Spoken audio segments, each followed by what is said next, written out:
Good morning. We've got a big document to go through today. The Beast has been released, so we are going to roll through that. We're going to see what they're talking about as far as where their players line up. So Dane Brugler started the Beast, I think, 3 years ago, maybe 3 years ago. This might be the third season. Maybe it's been going on longer than that, but I mean, he covers like 400 plus players in this thing. And I haven't even looked at it, so we're going to look at it together. I tried to look at it, but I didn't have internet at 4:30 this morning, so I didn't get a chance. Let me see if I've got the website portion open too, because there's some different parts and pieces to this, and I'm trying to find his top. Trying to find like his top tens, if you will. I think it's right here. Here we go. Got the top tens in here. Yeah, let me get this added this morning. Let me get this added this morning. Let's see here.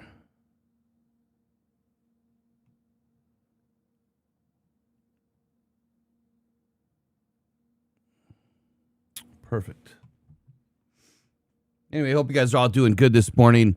We do have a new sponsor to kick off today at some point. I'll probably do it here, I don't know, in the next 10, 15 minutes. I think we should probably get motoring through a few things before I stop and do that.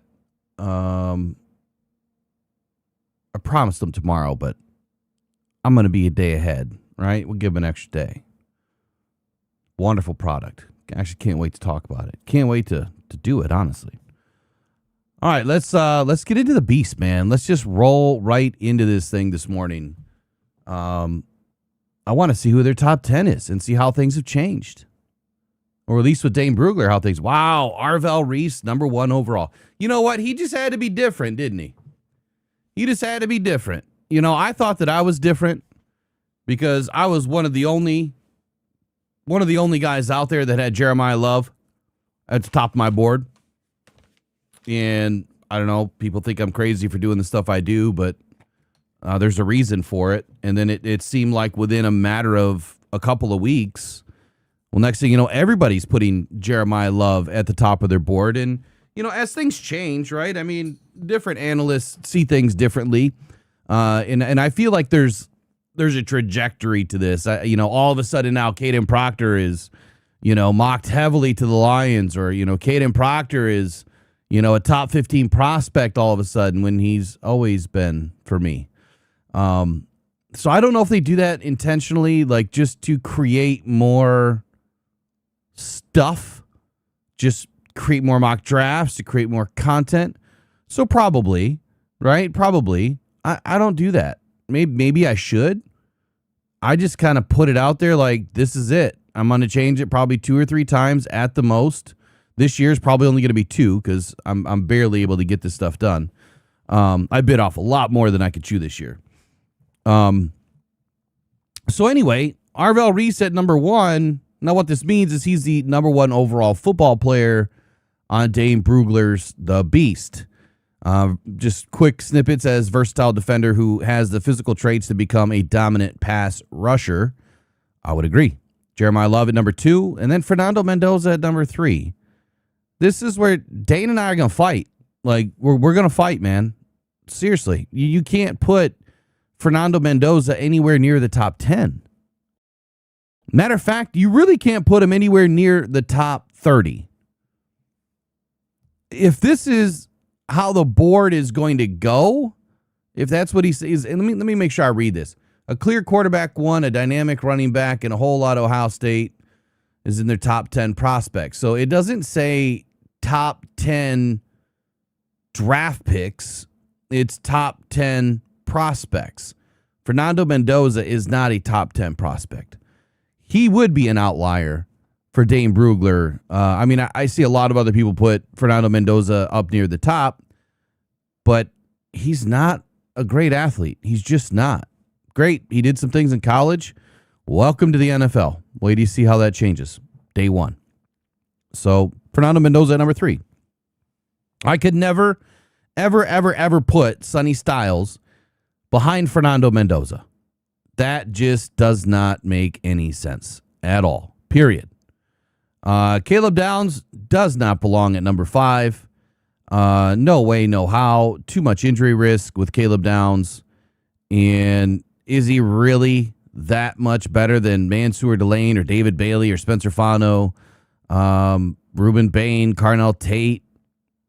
I mean, if you look at the tape, if you look at the film, let's forget the measurements. Let's forget all that stuff. We'll forget the arm length today for Ruben Bain. He's a hell of a football player. But when you add the arm length in, that's a scary combination and a lot of risk. But Caleb Downs, a true box safety, I don't see him being up at number 5. I just don't. There's 3 main safeties in this first round. You have Dylan Thieneman. He's going to be your true free safety. And then you have Emmanuel McNeil Warren, which is more of your strong safety, your Brian Branch type of role. Loves to live near that line of scrimmage. And then Caleb Downs, was never really asked to be a true free safety, or more or less kind of a strong safety role with Ohio State. Played a lot near the line of scrimmage. Injury risk for me. I can't put him up there. And then quite honestly, he gets washed out a lot. There's no way he's a top 5 for me. Mansour Delane, look, he's the clear number 1 in this draft as far as cornerbacks are concerned. By a lot of measurements, a lot of different analysts, that's what they feel. That's what the tape shows. But I'm telling you, I don't think he's going to end up being the number 1 overall cornerback after the rookie season. Let's say they all stay healthy. Avion Terrell's fallen way down right now. I mean, I actually moved him out of the first round of my upcoming board, but I really like Colton Hood. I've got a lot of concern about Jermod McCoy, but I think Colton Hood's just going to shock everybody when he gets rolling this year. I've been pretty good with corners, watching Devon Witherspoon rise, and from in 2023. From like the 12th or 14th overall corner in December, and I called the shot that he'd be the number 1, come draft day, and he just rose right up that board, all the way up to be, the 5th pick in that draft. I kind of see something similar for Colton Hood. He's just not going to rise up, I don't believe, in this draft to be taken higher than Mansour Delane, but I think his play on the field is what's going to surprise a lot of people. David Bailey at number 7. I have a little heartburn putting David Bailey behind Caleb Downs and behind Mansour Delane. Not a big fan of that move either, but hey, this is Brugler. It's what he sees. Spencer Fano ahead of Maui Goa or Maui Noah or my guy. Well, he's got so many different last names now from everybody. Yeah, I don't see that either. I really don't, but this is his board, man. This is his board. Ruben Bain, definitely not sniffing the top 10. Look, I love the athlete. I love the way he plays the game of football. But this is where I have to throw the arm length in. He's not an edge. He's just not. I see him as an inside backer all day in a 3-4 scheme, and I think he's going to tear it up as an inside backer in a 3-4 scheme. It just depends on who wants him and who needs him early in this draft. And I think it's going to be a need versus a want, or a need versus a BPA move for Bain to be taken early. I think that they're going to look at his film and say it's a nasty hitter, right? Little trouble with some wrap up in the tackling department, but he knows football. He sniffs it out. He finds the football and he does damage. And so I think that his football IQ is probably going to reign supreme here. And someone's going to take him earlier than I think he should go. I have him outside the top 15, but there might be a team that decides to take him. Carnell Tate definitely has to be in there at the top 10. Has to be in there at the top 10. Let's take a look at the rest of his top 100. But before we do that, let me ask you guys, how do you feel about that top 10? Would you change anything here in the top 10? This is Dane Brugler, the Beast. Arvell Reese at 1, Love at 2, Mendoza at 3, Styles at 4, Caleb Downs at 5, Mansour Delane at 6, David Bailey at 7, Fano at 8, Bain at 9, Tate at 10, And now we get to Francis Mauigoa, or Maui Noah.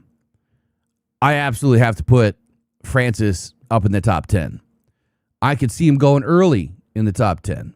I think there's a couple of teams that would not shy away from taking what could be the best tackle in the draft, but could also be the best guard in the draft. Olavai Vega-Nioni. Look, those guys going back to back. I wouldn't even be shocked if that happened. I've seen Nioni has been dropping in the recent mock polls, getting as low as number 17 to the Lions. And if that happens, if he's there and Caden Proctor is there, man, do you have a big problem on your hands on how do you take both at that point? Because would you rather have two nasty interior guards and roll with the tackles that you have this year? Or would you rather take the tackle and roll with the guards that you already know how they play? That's a big decision. And I think it's an easier decision that gets made because of what I just said. You already know how they play. And you brought in Juice Scruggs, and we don't know how he plays yet when he's healthy. And is he going to stay healthy this year as a former number 2 pick? And his size and his ability, look, he could beat everybody out and be the number 2 guard on this team for the Detroit Lions. So I think that it's a unique situation. If Maui Noah, Olavai Vega-Nioni were somehow dropping to 15, 16, 17 with Caden Proctor, what does Brad Holmes do? Does he take none of them? I don't see that happening. I don't see that happen at all. One of these guys is going to go in the top 10. I just have a feeling it's going to be Maui Noah. I don't think it's going to be Fano. I really don't. I really don't. I just don't see Fano in the top 10 right now. That could change, but I just don't see it. Mekhi Lemon, man, boom or bust guy right here. A lot of injury. And injury with wide receiver typically doesn't blend well. You can't shy away from his ability on the field. You can't shy away from how he runs routes. You can't shy away from the way he catches the football. But that injury issue, man, he's had a whole bunch of them. And that would kind of scare me a little bit. Hints of Amon-Ra St. Brown, not wildly athletic, but likely a starter at the slot or the Z. Now, the thing about not being wildly athletic, when they talk about Amon-Ra St. Brown, I think he's extremely athletic. He's just not the fastest guy in the world, right? The difference is when you can't burn somebody on the field with your speed, you have to beat them in other ways, right? And so when you get into your details of a route runner and you become a wide, you build out a wide route tree, and then you can do every single one of them with perfection, and you're getting real crisp at the top of your route. You're snapping it off. On your decel, you're able to, make a few moves, make guys miss. It's that slight flinch, whether it's the arm or it's a head shake or it's a hip move, whatever it is. If you do those little things extremely well, it doesn't matter if you run a 4.55. Now, if you start running in the 4.6s and 4.7s, that's going to change things. But if you're into the 4.5s, 4.55, 4.56, and you're a crisp route runner, I see guys that are a little bit slower that tend to run routes better. And that shakes defenders off a little bit easier. When you're faster, man, that decel has to be on point. And if it's not, and you're overstepping those routes a little bit, well, that puts your quarterback into a little bit of a problem. So when you see that ball that just kind of slides a little right, slides a little high, or maybe a little low to the left, whatever, that's usually because that decel didn't hit the top of the route. They made their break. They finished a yard too deep, yard too left, yard too right, too short, whatever, right? The ball's coming out, and it's coming out because they're expecting you to be there, and you're not there.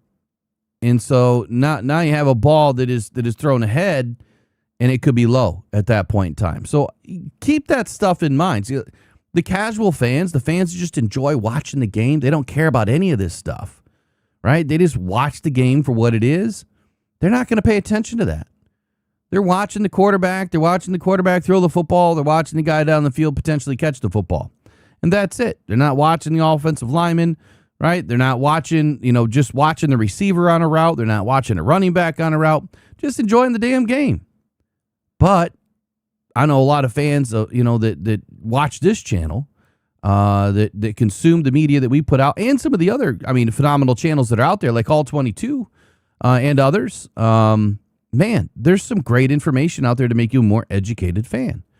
And I believe that the educated fan is starting to look at things just a little bit differently, and that is separating you from the rest. So congratulations on all the educated fans out there that understand there is more to a team than just one position.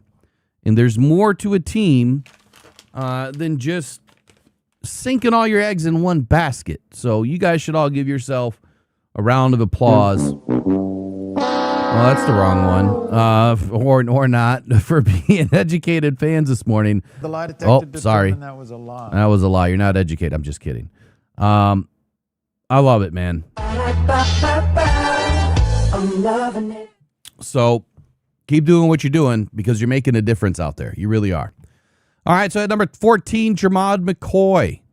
I don't think he's at number 14 unless he has a pro day the way that he had a pro day. And I'm still a little shaky on Jermod McCoy. I really am. Keldrick Falk. It's hilarious. I read something the other day. Well, it popped up. I didn't read it. But the sentiment was that Keldrick Falk, for Lions fans, they're going to love him because he's an edge. He's a pass rusher. He's a defensive end. But not the type of defensive end that you think he is. And so I'm starting to see more people come around to the fact that this guy is high upside in the pass rush department. He's a run stuffer. He's an absolute run stuffer. And so if Brad Holmes takes him, that's exactly why they're bringing him in. It is someone that can stuff the run, that can work on down one and down two.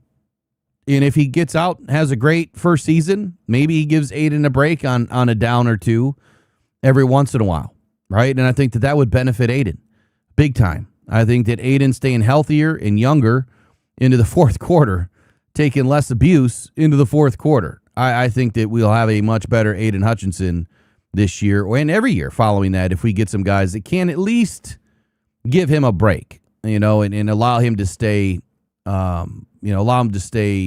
ready to go, more rested into the fourth. Kenyon Sadiq, I love him at 16. I think he could go earlier. I've seen a lot of mock drafts putting him in the late 20s. I think that there's a team out there, namely the Rams and the Chiefs, that would love to have a player like Kenyon Sadiq, not only to round out their wide receiver room, because this is essentially the best X receiver in the draft. The speed, the size, the catchability, the muscle. This guy has it all. Little shorter in the arm, but it doesn't affect his game. And so he's going to beat you with speed. He's going to beat you with his route running, and he's a damn good blocker downfield. I was a little questionable on his blocking at the very beginning of this year, or this offseason, if you will. The more film that I've watched on him, because I think I was watching maybe some of the wrong games that didn't really display his blocking, and that's my fault. But I found some, I watched a few, and that's where it clicked that he can do both. And I think that he'll be valuable in both departments. And that's why, now I would keep him up near the top of the board now that you're seeing both come alive on tape. Monroe Freeling, I don't think he belongs anywhere near 17. There's a lot of, and I definitely don't believe he belongs ahead of Caden Proctor. There's a lot of mock drafts or big boards that'll have him, into the late 20s, even outside of the first round. Look, he has the movement. He has the size. I think he even has the requisite arm length. I can't remember his arm length off the top of my head. But he's just light in the pants, and his pad level's way too high. Can those things be fixed? They absolutely can. But can they be fixed by week one when you're staring, across the field and you're looking at Myles Garrett? Is your pad level going to go back to where it was, which was high after working on it all offseason or all, throughout training camp? Probably. And the minute that pad level rises, you're beat, and especially against the premier edge rushers in this game. What can he do? He can do a lot. right? You put this guy in the run game, he's gonna get out there and move his feet with some speed, man, and he'll create some lanes for your running backs without a doubt. I think he's great in pass protection, but the question is the pad level, and it's not everything. There's more to it. I think his set's a little bit light. I don't think he anchors as well as some of the other guys. And then there's Dylan Thieneman. As Brugler says, durable, versatile safety who could start in almost any coach's defensive scheme. That's a hell of a statement. That's a hell of a statement. I see him purely as more of a free safety. I think that, his ability in the run game is there. I think that, you could put him up near the line of scrimmage. But I think as a free safety, man, just kind of surveying the field and being that center fielder is where he belongs. Wherever he ends up, I think he's going to make plays from day one. And then there's Caden Proctor. Look, if he's at 19, that means the Lions are going to have a shot. Now, Caden Proctor came out and said that he's not going past 17. That he knows for sure that the Lions are taking him at 17 if he lasts that long. So it'll be interesting to see if that really happens or if the Lions have other plans. If there are a smattering of offensive linemen that do fall back in this draft for whatever reason, then you could see an area or an opportunity where the Lions could trade back. And I think that that's still the best play. If the Lions are not convinced that they need a left tackle because they have Penei Sewell, then you don't really need to take Caden Proctor. If you want the left tackle, then you need to take Caden Proctor, because I don't think there's another left tackle in this draft that is anywhere close to what Caden Proctor offers. So if they're for sure putting Penei Sewell on the left and you have 4 or 5 guys that are still available at 17, I think the Lions trade back. The question is, who do they trade back with and how far? How far do you really go? That's really going to depend on who's available. And we're also going to go through another exercise today. I don't know that I have it up. Make sure that I have it up. Oh, I do. And so we're going to look at the vertical alignment of the draft board and how, and we'll do a mock draft with it too. We're going to draft based on the board. So how will that fit, right? Where do these guys end up if we draft based on this board in the vertical set, going from the best player available at each pick, and then trying to match it up with each team and what their team needs are? How does that board shake out? I tried doing it last night, and my head was exploding because there was just so many options available. Jordan Tyson at 20. Look, I think that Jordan Tyson, I think he's one of the best receivers in this class. Could be the best. And quite honestly, Omar Cooper Jr. down here at 22, I think he goes number 1 off the board. I do. Not number 1 pick, but number 1 receiver. I think that there's a better opportunity for him to go off the board faster than Mekhi Lemon, and I think that Jordan Tyson would be right there behind him. But at 21, KC Concepcion, well, Brugler is predicting here is a run on receivers. And if this is the way that it shakes out, if you think at 2021 and 22 that there's going to be a run on receivers, then that would even make more sense for the Lions to trade back off of 17 if there's 2 or 3 offensive linemen still available. So Blake Miller, if Caden Proctor, if Monroe Freeling are all available, and the Lions are not dead set on taking an offensive tackle at 17, and they have their eyes, maybe Keldrick is still available, and maybe some of these other guys, Emmanuel McNeil Warren is still available. I don't know that I would roll the dice like that, but if the Lions have 5 of their first round picks, or their first round grades available at 17, and they say, look, if we trade back to 22, we're guaranteed to get one of the 5 that we love. How can you argue with that? Especially if you end up picking up Pick 70, pick 60, pick 55 or 54, whatever. If you're able to add another, second round pick or even an early third round pick, I don't think you could argue with that. But for me, I would have some heartburn not choosing the player that I felt best fit my team versus rolling the dice. That's just going to have to be a decision that Brad Holmes is going to have to live with if he does something like that.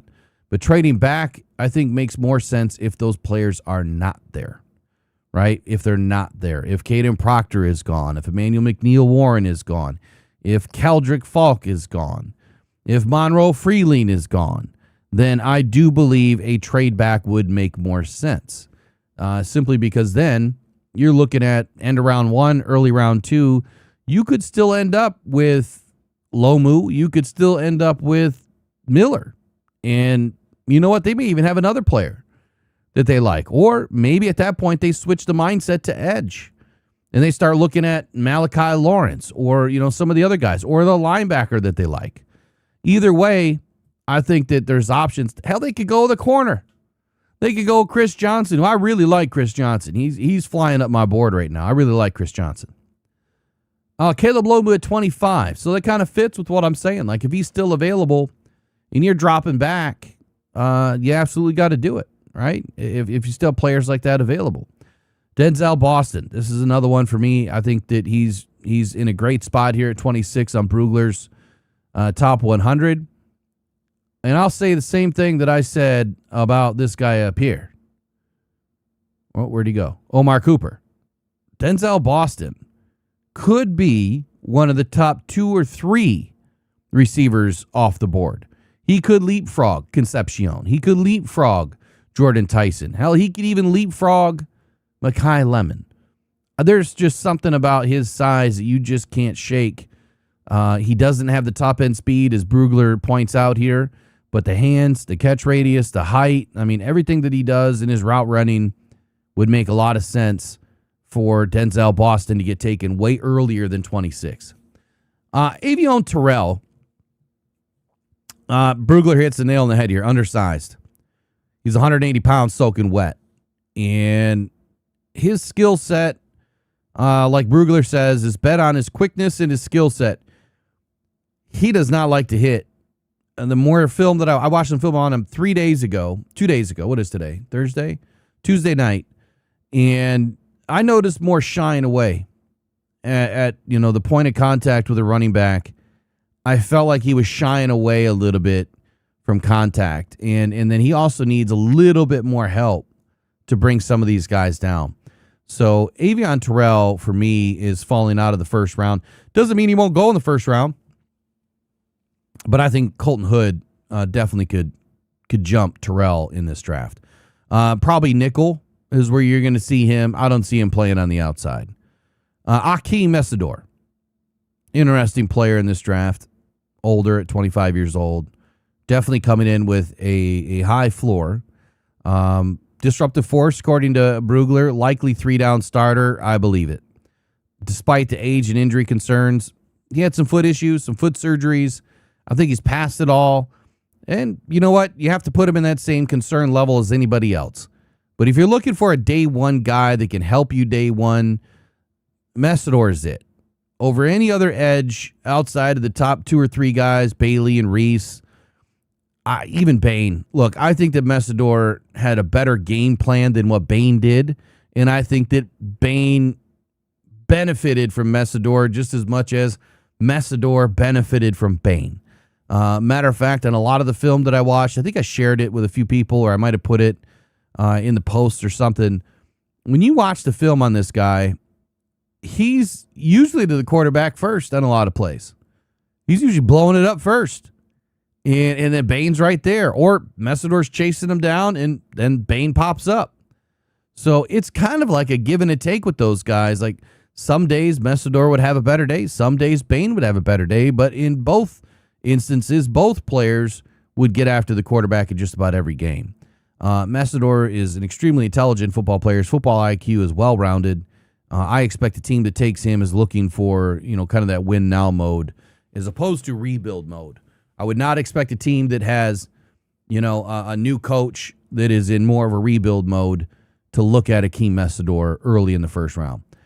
Blake Miller at 29. Look, I think he belongs a little bit outside of the first round. I can't remember where I have him on my second mock or my second board, my top 36 board, which hopefully a lot of that will be finished by this weekend and get out this weekend.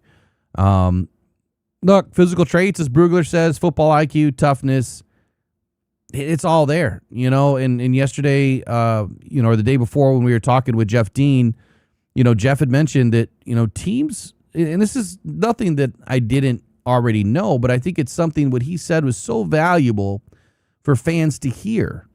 And that is oftentimes, and you're all guilty of it. Y'all can raise your hand when I say this, because you're all guilty of it.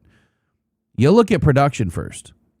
You go and look at the edge rusher, and then you skim the line down, and it, you scan to who had the most sacks, right? Who had the most sacks? Okay, that's the best edge rusher. I want that guy. I don't operate that way. I look at the film and I look to see, are they in position to make a play, but maybe this play wasn't able to be made? That speaks more volumes to me than just a guy that was able to rack up a bunch of sacks going up against a bunch of teams that weren't any good. Competition is everything in college. If you're consistently going at 80th ranked, 100th ranked offensive line, no starters, right? And you're a top SEC team, and you got a couple of junk teams on your schedule, and you happen to have an extremely good couple of games, you rack up a bunch of numbers, well, that's going to make your numbers overall look extremely good. And so a lot of people look at those facts and they go, or those stats, and they go, I want that guy. But they failed to look past all that. They failed to look at, why did he disappear out of so many games? Why did so many yards get run on this guy, game after game after game? Or how come he got caught looking and peeking into the backfield so often that, he would just get cleaned out by somebody and get totally taken out of the game or out of the play? So when I looked at guys like Nick Scorton last year, I know a lot of you said I was crazy. Every year y'all say it, that I'm looking at Nick Scorton, I'm like, this guy's absolutely going to be okay. I don't care about what he had 4 sacks last year or his last year in college, or maybe it was 6. Go back to watch him at Purdue, right? He led the big. I think he had 12 sacks that year. I think he was co-sack champion. But that's not what it was all about for me. It was about the little plays. It was about the position that he was in. It was about the toughness that he played with. There was more there. I saw a player that was more developed. He just needed the right system. And that system at A&M was not built for edge rushers to just feast.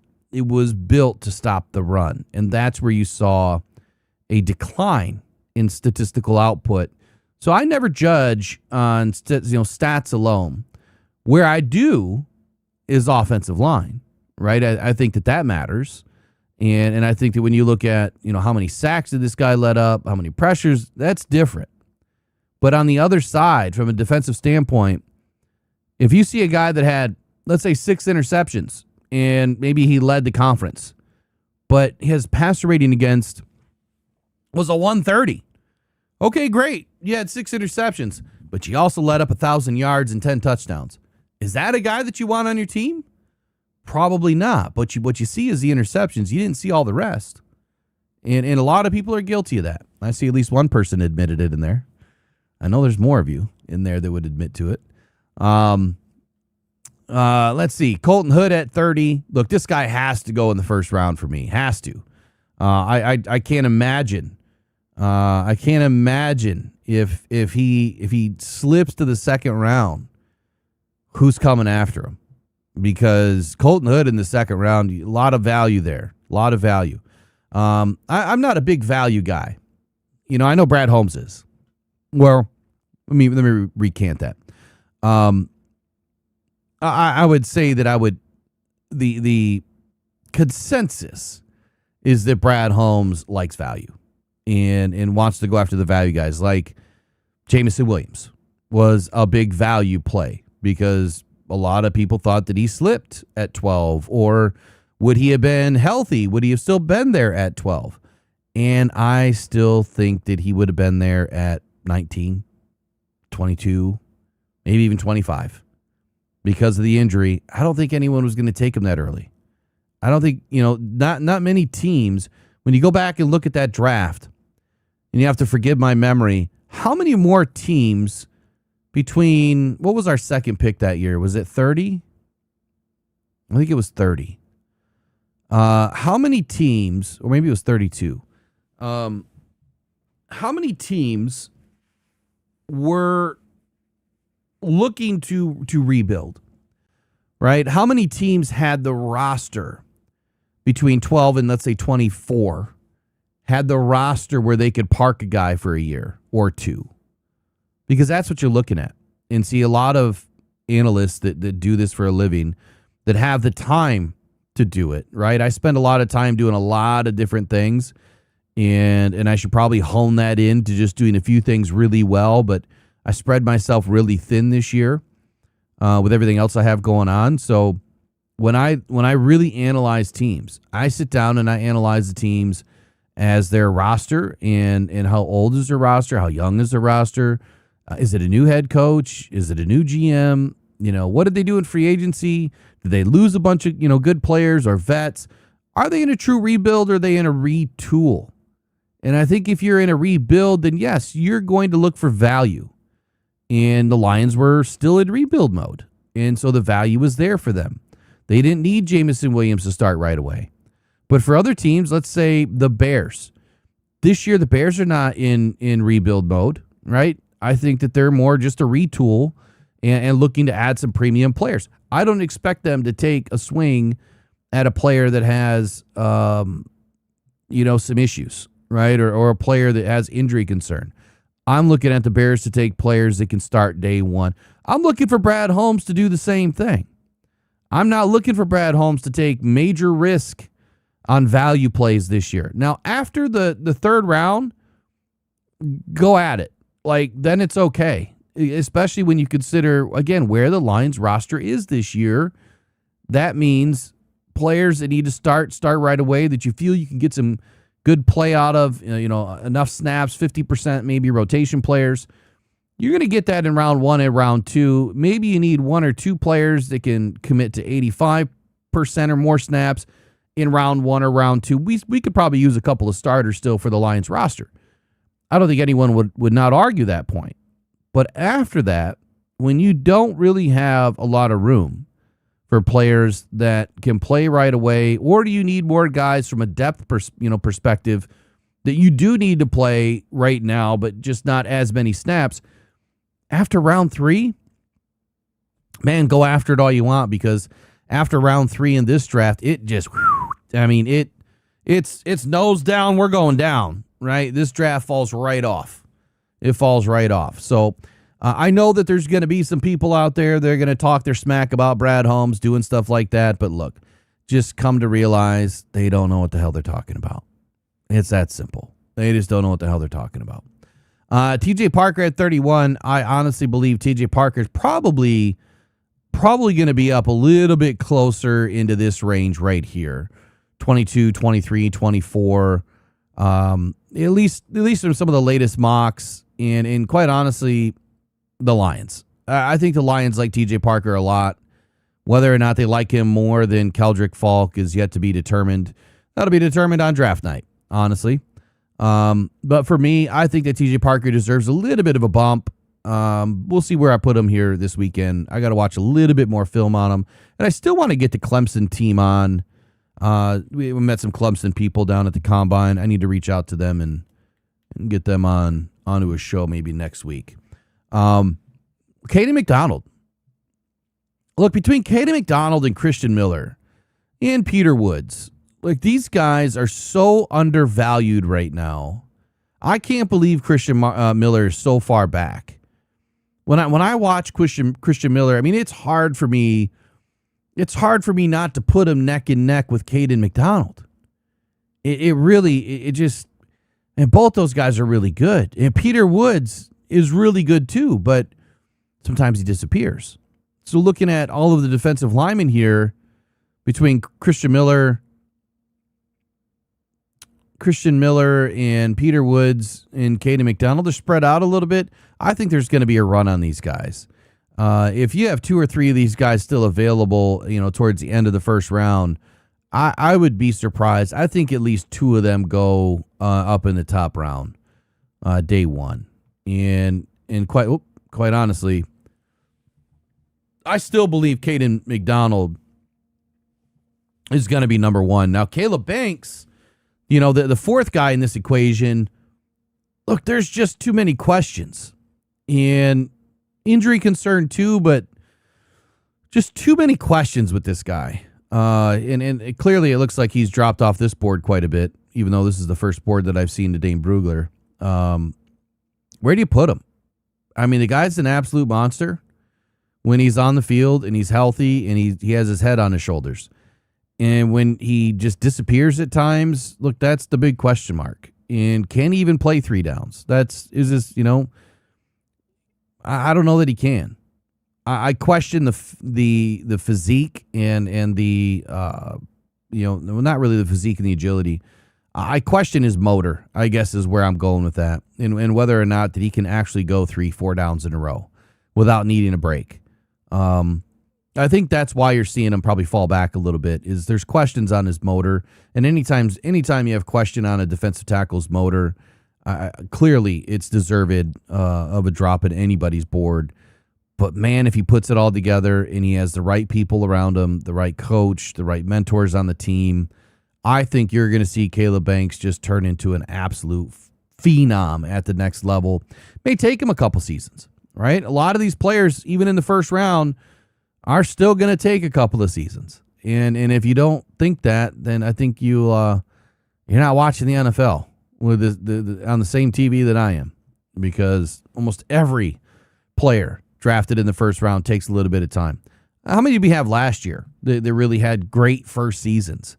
A handful, maybe a handful, a couple receivers. I think Tyleik Williams had a great season. Could have been a little bit better, but I think it was a great season for Tyleik. Yeah, maybe a handful. We'll have to revisit that. We'll take a look at some of the performers from last season.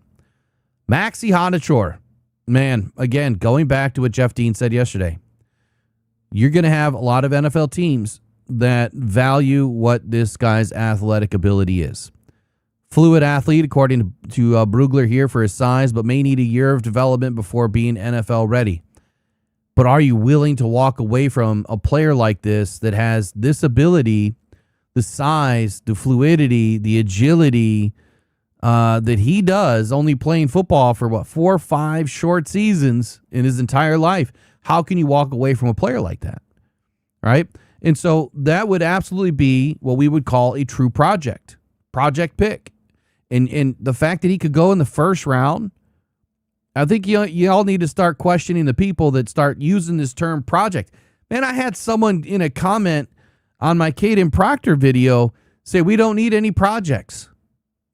How in the hell would you ever think that Caden Proctor is a project? Look, there's a project pick that is a player that is going to need 2 seasons or more to develop, and then there's a project pick. A little bit different.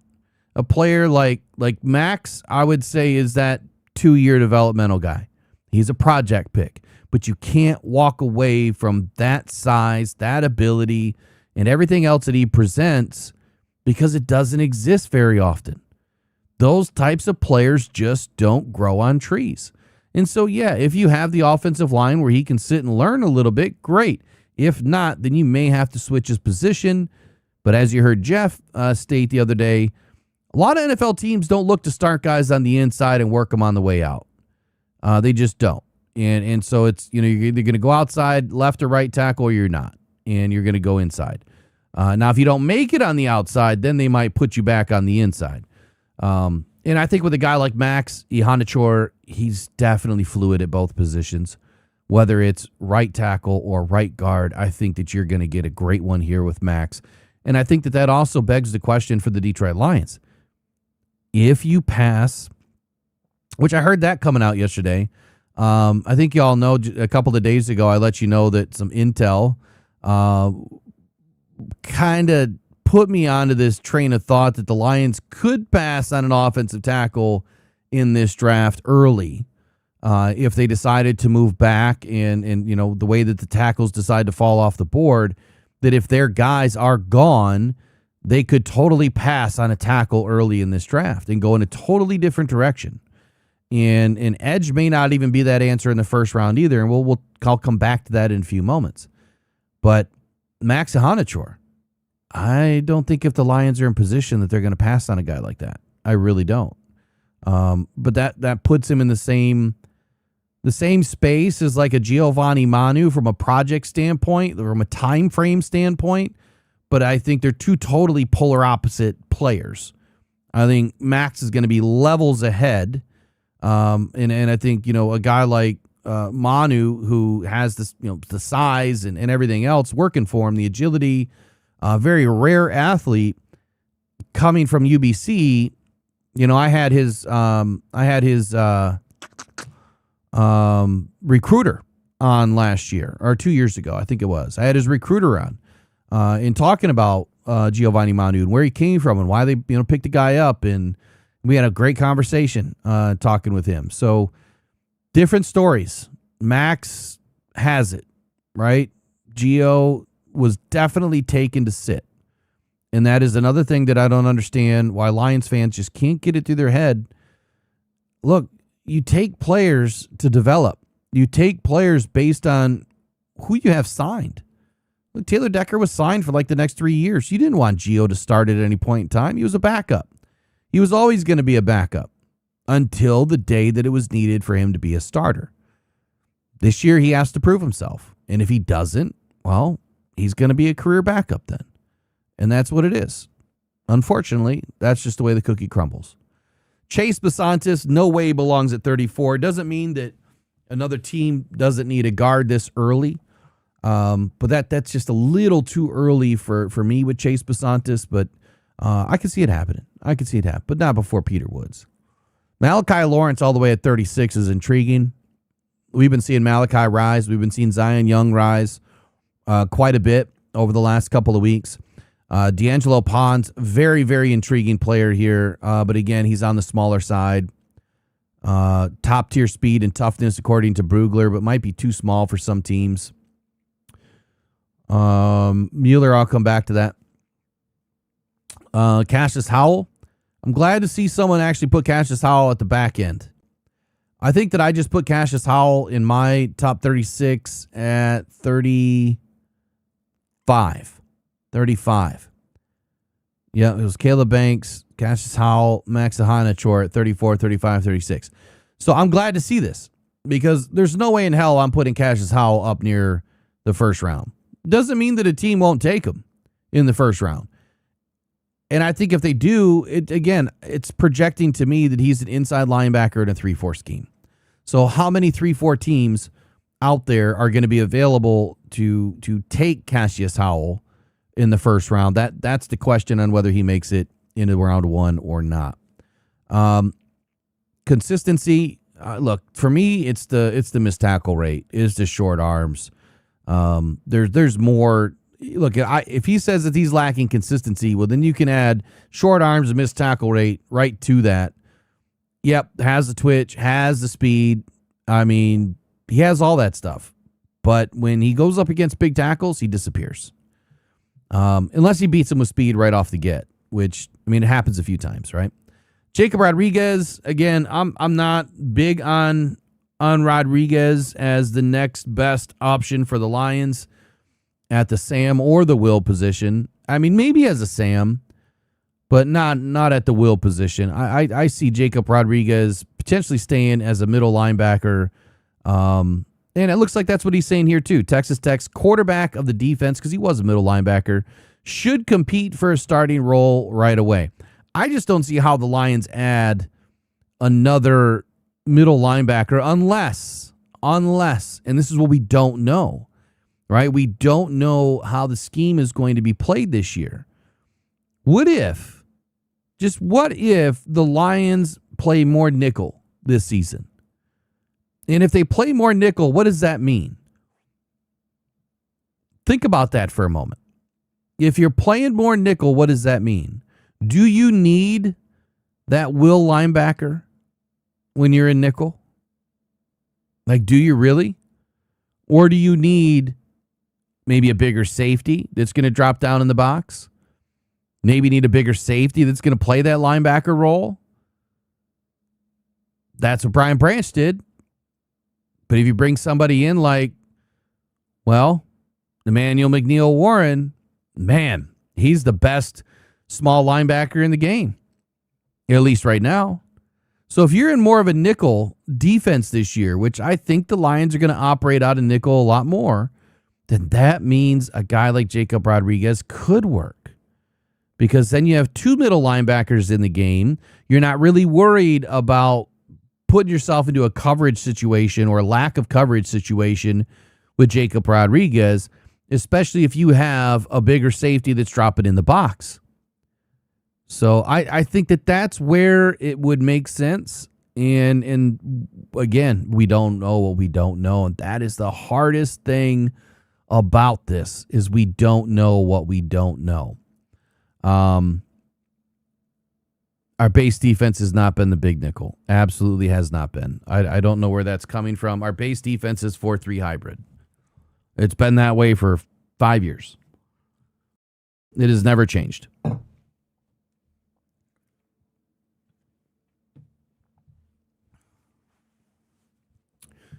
Al Mueller thinks we're going to play a little bit more zone.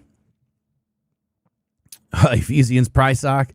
I'm not big on the Ephesians Prysock, man. Maybe in the 7th round, but I'm not big. To go back to answer your question, Mueller, do we think that the Lions will trade up? And if so, will Laporta be trade bait? No. So I don't know where this whole Laporta thing came from. Laporta is not trade bait. He's got a back injury. He's not worth anything. He's just really not. I mean, unless he goes in and does a workout for a team, which, think about that too for a moment. Trades on draft day. Are you taking a player on draft day in a trade that you can't work out? Think about that.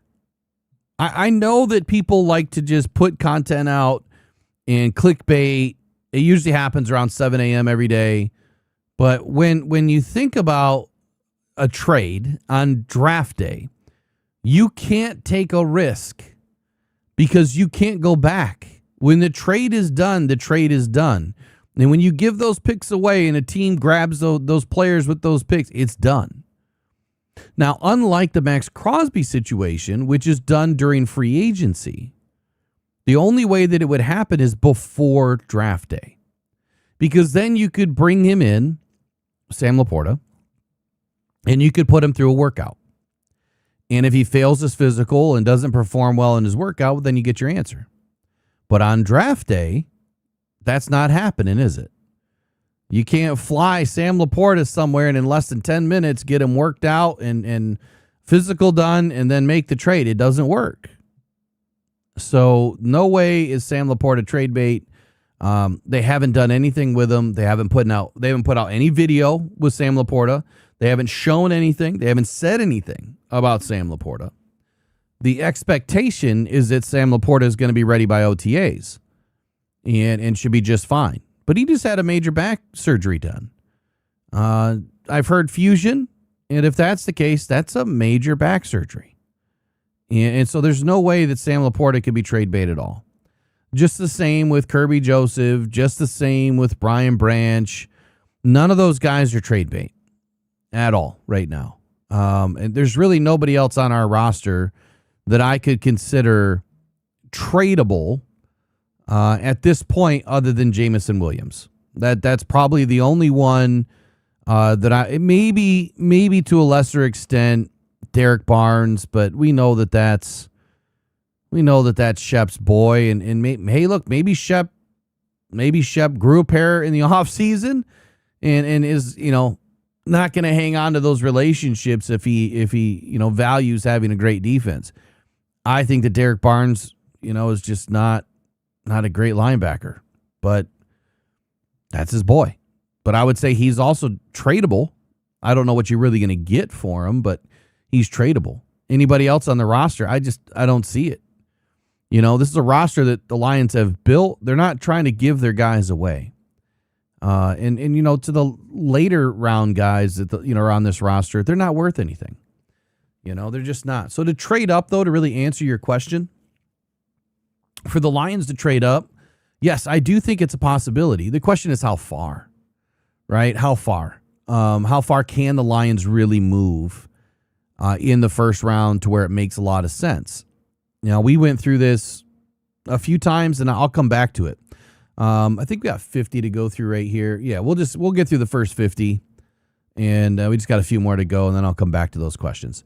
Ty Simpson at 42, I think he belongs here in the top 50. I think he's definitely going to go in the top 50. Jeremy Bernard, okay, so this has been another guy that has been kind of creeping up the boards.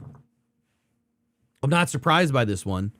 I think that he's probably going to go right about where he is, right at 41.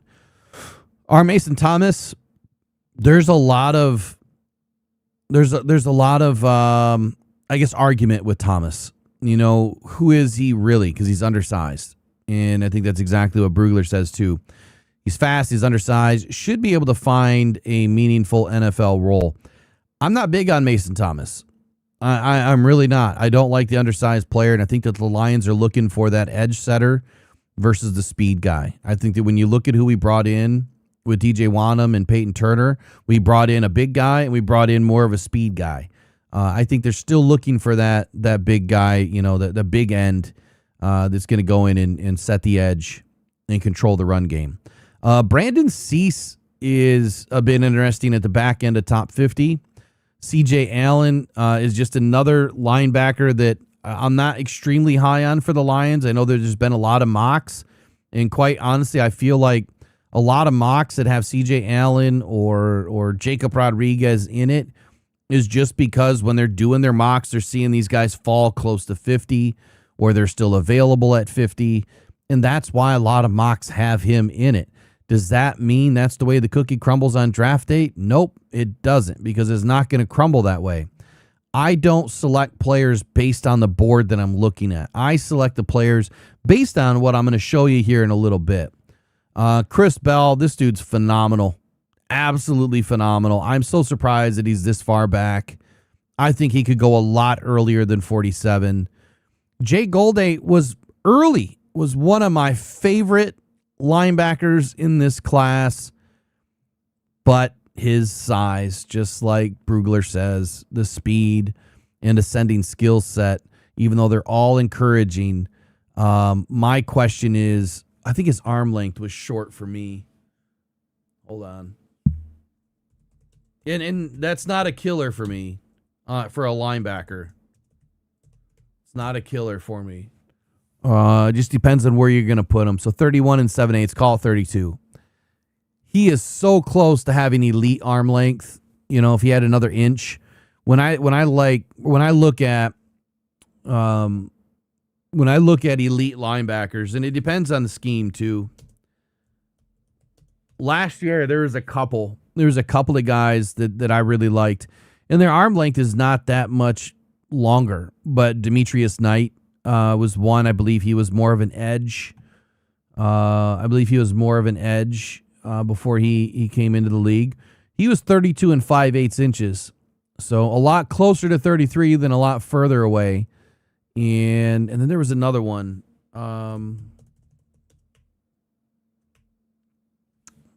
Memory just escapes me today.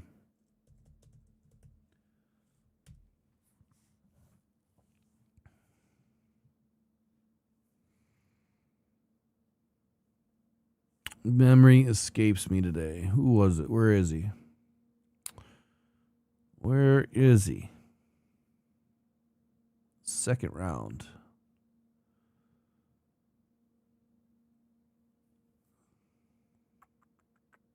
Man, last year's draft was just so good. It was, I mean, my goodness. Where is he? Did he go in round one?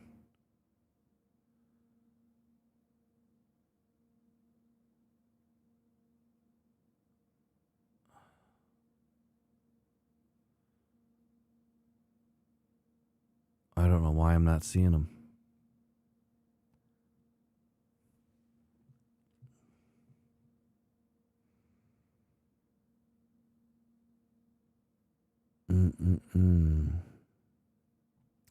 Not seeing him. I see Demetrius Knight, but there was another linebacker.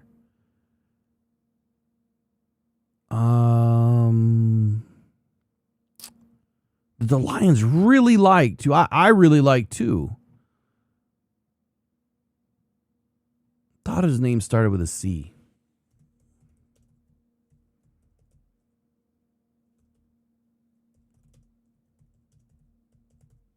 Carson, maybe? Carson. It was Carson. It was Carson Schweschinger. So that was one of my favorite linebackers last year. So when I say arm length is not, it's not a killer for me. It's just for linebackers, it's a little bit different. It depends on where you're putting these guys, how you're going to utilize them. And his arm length was, I think, almost identical to Goldie's or Golday, like 31 and 5/8 or 31 and 3/4. So he was sub 32. And Jake Golday is right there. So I'm not totally out on Jake, but I do believe he has a lot more work ahead of him. And then where you're going to put him, I think that makes all the difference in the world as to whether or not he becomes a Lion or not. And then Gabe Yakus. Man, I watched some film on him again last night. I had to, because there's been so much conversation on Gabe. And unfortunately, I still am not impressed. Just not impressed with Gabe Yakus. Not in the top 50. I get it that he's quick. He's aggressive, just like Brugler says here. Power and technique should translate well to the NFL. But when I watch this film, I kept watching a guy getting washed out often. A lot more chase and run to his game, or run and chase, however you want to call it, and a lot less instinct. Now, 6'4", 33-inch arms, 260 pounds, 10-inch hands. I mean, if you built him in a lab, I mean, he's prototypical strong side defensive end. It's exactly what he is. But when I watch him on film, he didn't test, and he didn't test for a reason. He threw up 30 reps on the bench to show how strong he was, which phenomenal with 33-inch arms. But he didn't test for a reason. And when I watch him on film, I see a guy that's a little bit slow. I see a guy that doesn't have the instincts. Doesn't mean that the Lions don't like him. There's probably some things that they're going to be able to refine in his game that they might feel comfortable about. But if you don't take an edge early in this game, in this draft, you're going to have very few opportunities within the first 2 rounds to get an edge that could really be a difference maker, unless you're finding that diamond in the rough. I know that it wouldn't make Lions fans happy if the Lions didn't take an edge early or even in the first 2 rounds, and they may not. They just may not see the value. They may not see the right player that's available, because they're less likely, in my opinion, to jump all the way up to the top of the board. We did that the other day in a mock draft, and you're giving up way too much. To be able to jump up into the top 5 or 6 picks this year, you're going to lose your first this year and next year, and you're probably going to lose pick 50. And so is it really worth it to go all in for one player and then maybe not pick again until the 3rd round? I don't think that that's the answer, but I could be wrong. Maybe the Lions only feel like they need that really good, Sonny Styles or Arvell Reese or, a David Bailey type player that you could get into the top 7. And if that's a play they make, look, I'll support Brad on it, but I think he's going to give up way too much to do it. I think he's going to give up way too much. What I really don't want to see Brad do this year, let me back away from this for just a moment. What I really don't want to see Brad do this year is, here we go. I don't want to see Brad Holmes move up 1 spot and give up a 3rd round pick, or 1 spot and give up a 4th round pick. I want to see him give away future draft capital, not this year's draft capital, unless it's late rounds. Like you have an extra fifth, an extra sixth, even an extra fourth, but I wouldn't get rid of your fourth this year unless you're moving up into the third. Like if they can package a fourth, a fifth, and a sixth and move up into, the 80s, more power to you. Do it. Like absolutely do it. I think the Lions only need 6 draft picks probably in this draft, maybe 7. But 6 is probably the key in this draft. The draft is not great. There's some deep depth type positions. Wide receiver is going to be deep. There's going to be a lot of depth. I don't think the Lions really need a wide receiver, but I wouldn't be shocked if they took a wide receiver in the 4th round. Edge is deep to a point, but then at one point, what happens? What happens with the talent? Linebackers definitely not deep. I don't see where linebackers deep at all. One more thing I want to add. So in the Brugler top 100, he had Anthony Hill at 50, Jadarian Price at 51, Caleb Banks at 52, Keontae Scott, the safety, at 53, Lee Hunter at 55, Emmanuel Pregnan at 57, and the wide receiver, one of the wide receivers that I like, Antonio Williams out of Clemson at 59. And then Danny Dennis Sutton at 60. So there's a couple of players there. You have Danny Dennis Sutton, or Dennis Sutton, Lee Hunter, Caleb Banks, Anthony Hill Jr., all players that I think could fit within Detroit, and all players that could probably help Detroit. I like Dennis Sutton. I think that, some of the work that I showcased with him in a couple of videos that I threw up on Twitter, man, he just has great instinctual awareness. There's also another player that could be at 50 or even in the mid 60s that makes a lot of sense for the Lions, and that's Max Clare.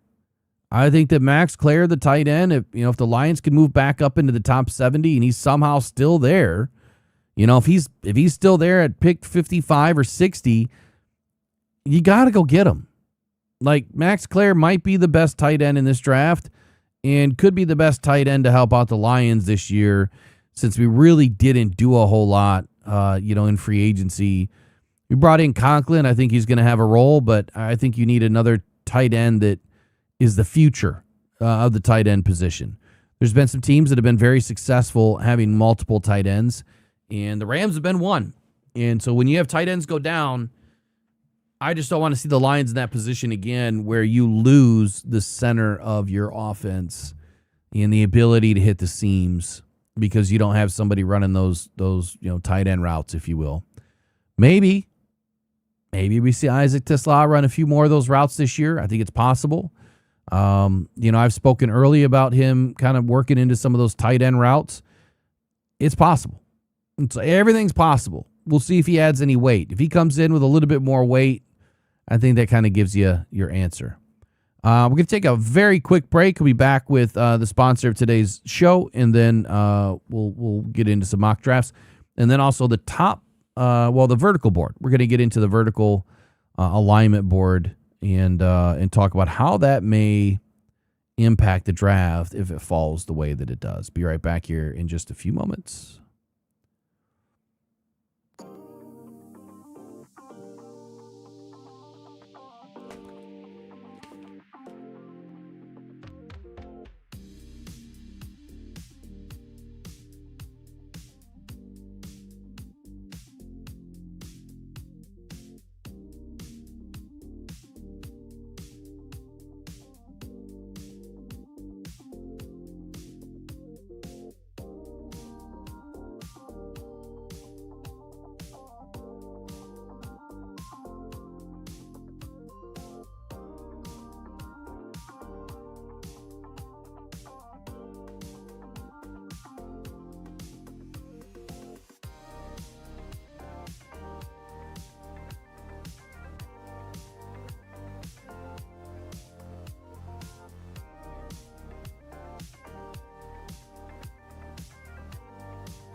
All right, today's episode is brought to you guys by Zyn.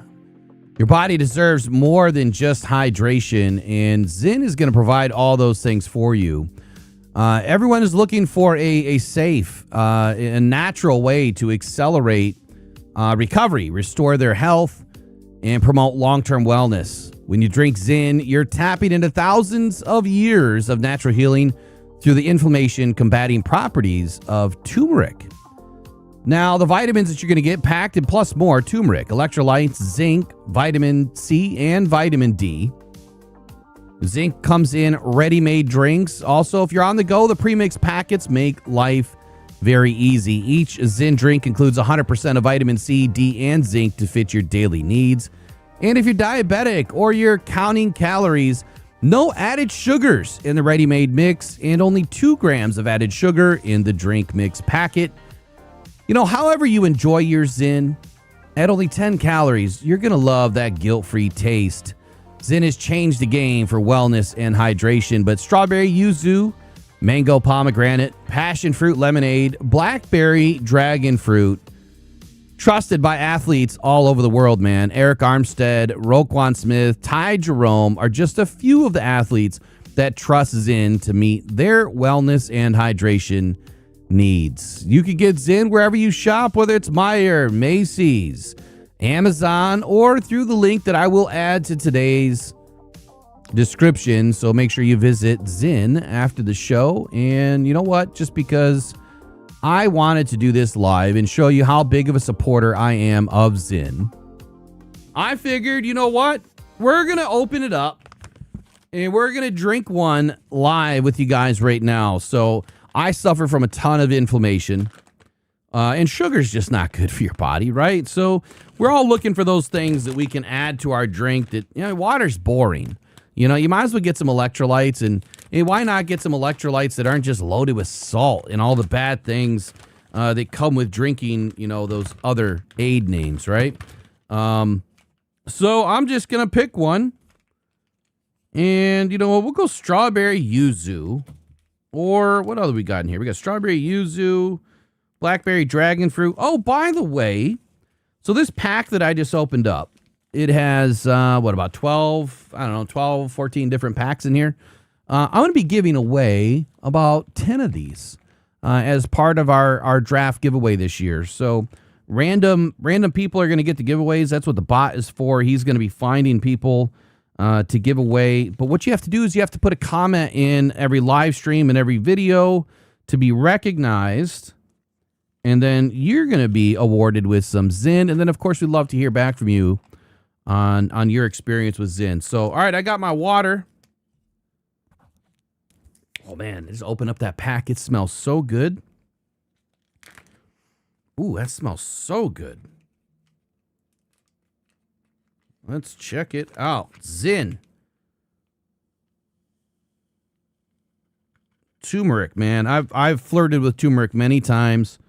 I've bought that stuff at Costco, and it's just never tasted good. But this stuff's awesome. It's going to taste great. Super excited. Shake it on up. Only 2 grams added sugar in the premix packet. Oh, that's good stuff. Wow. Nice, light, refreshing flavor. Man, you put this over some ice, maybe a little mint leaf and a lime. And get yourself a little mocktail going on with some Zyn. Turmeric. Which one did I just drink? Strawberry yuzu. Great stuff. Zyn, thank you for sponsoring today's episode. Be right back. We're going to get right into NFL Draft Board, man. Be right back with it.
All right, I think we got it set now.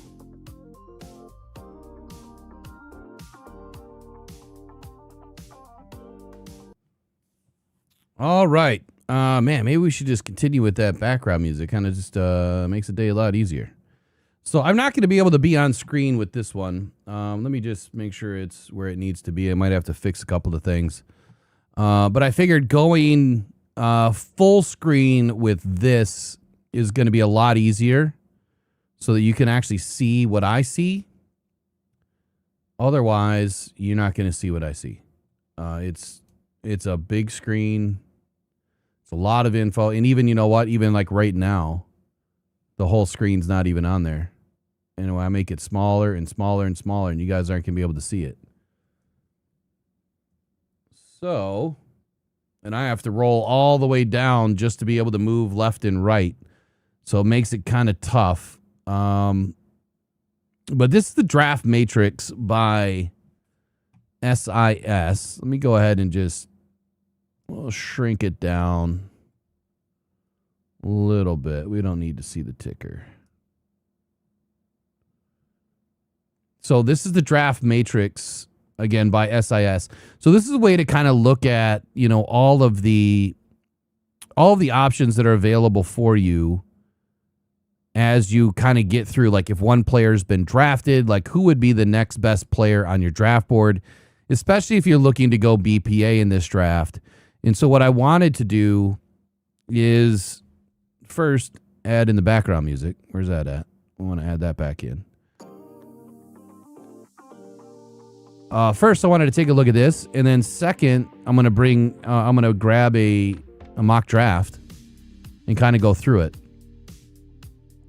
So, as this would say, like your first pick at number 1 would be Jeremiah Love, and then as the board goes down, you'd have a choice between Bailey, and you can't see that. Come on, this is gonna be tough.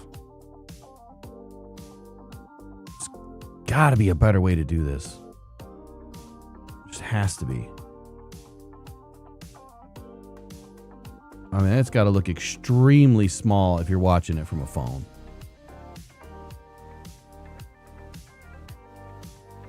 Make sure your phone's tilted sideways, at least that. It is what it is, ladies and gentlemen. It's the best I can do. So, your first pick right there in the running back would be Love, and then you go to the right, and you'd have Bailey or Downs as the 2 highest graded players left. And then as you move back to your left there, you under wide receiver, you have Tyson, then Maui Noah, then Reese, and then Styles, and then Delane as you move left to right. But then it's also vertically stacked. So depending on what your need is or what your, you know, how each team, we'll just go based on what PFF says, right? Even though I wish there was another way to do it. We'll go based on what PFF says as far as the needs, right? And I'll inject my thoughts in there a little bit. So I'm just gonna pick all teams in the first, or all players in the first round for all teams. Now I need to get that on screen so we can kind of flip back and forth.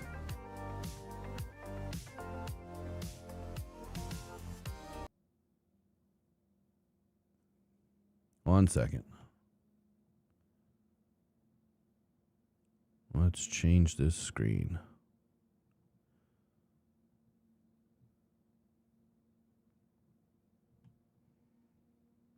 Okay. Man, this is in stuff. Really good stuff. You know how most things you drink that are supposed to be good for you, they got a bad aftertaste? I could drink this stuff all day. I wonder if I can. I should probably find out if I can. Before I go any further, right, make sure you converse with your doctors about things like you know, like this, like turmeric and all that stuff. I'm sure it's a good conversation to have to make sure you can have certain things in your diet. But anyway, just got to put that out there. All right, so let's start with Let's start with the top of the board. So if we go back to this screen,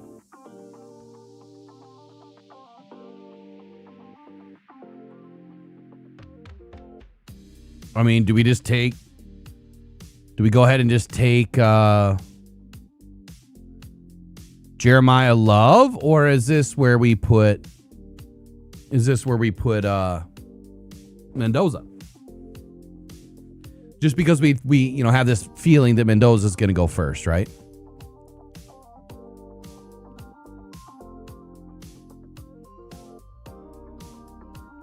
So we'll roll with Mendoza because I think high probability he's going number 1. So then at number 2, your choice would be Love if you need a running back. But as we look at the Jets,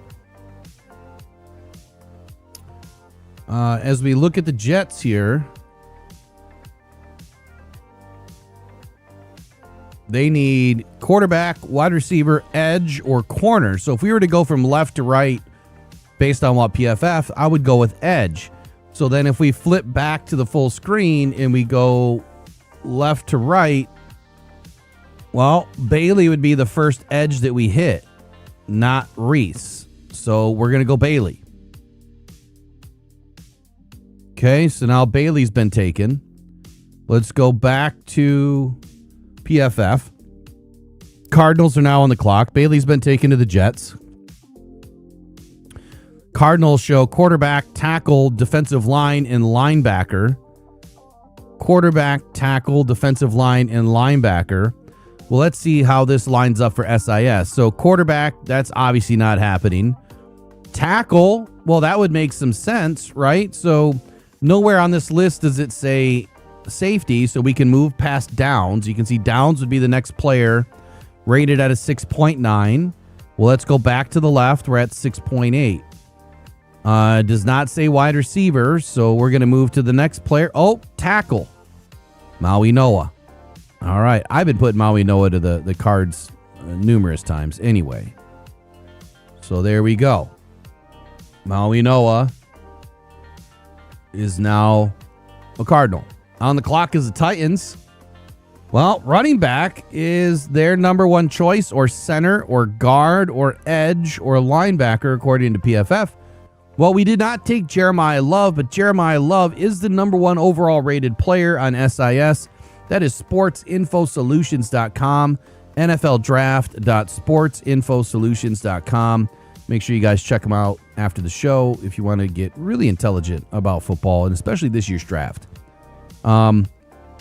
New York Giants are up next, and it's wide receiver, guard, linebacker, and safety. Wide receiver, guard, linebacker, and safety. Let me see if I can fix this screen a little bit here. All right, I think you guys probably only care about who I draft, right? Because we're drafting based on this board. So let me fix that.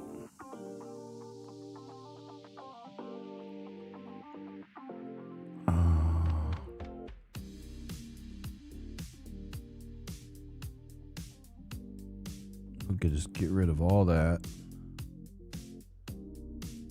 Get rid of all of that.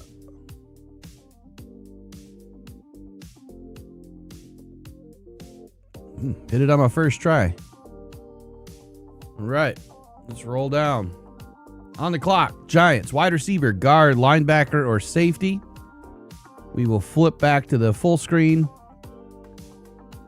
And so if our main target here is quarterback, wide receiver, where's our first wide receiver lineup? Well, Downs at safety. We'd have to go back up to Downs. I wish there was a way that I could select these guys and then make them disappear that I already drafted them. I don't think there's a way I can do that. But anyway, for the New York Giants, guard, linebacker, safety. Wide receiver, guard, linebacker, safety. Well, we already took Maui Noah. If we were to go wide receiver, the first wide receiver would be Tyson at 6.8, but safety is the bigger need, and Downs hasn't been selected yet.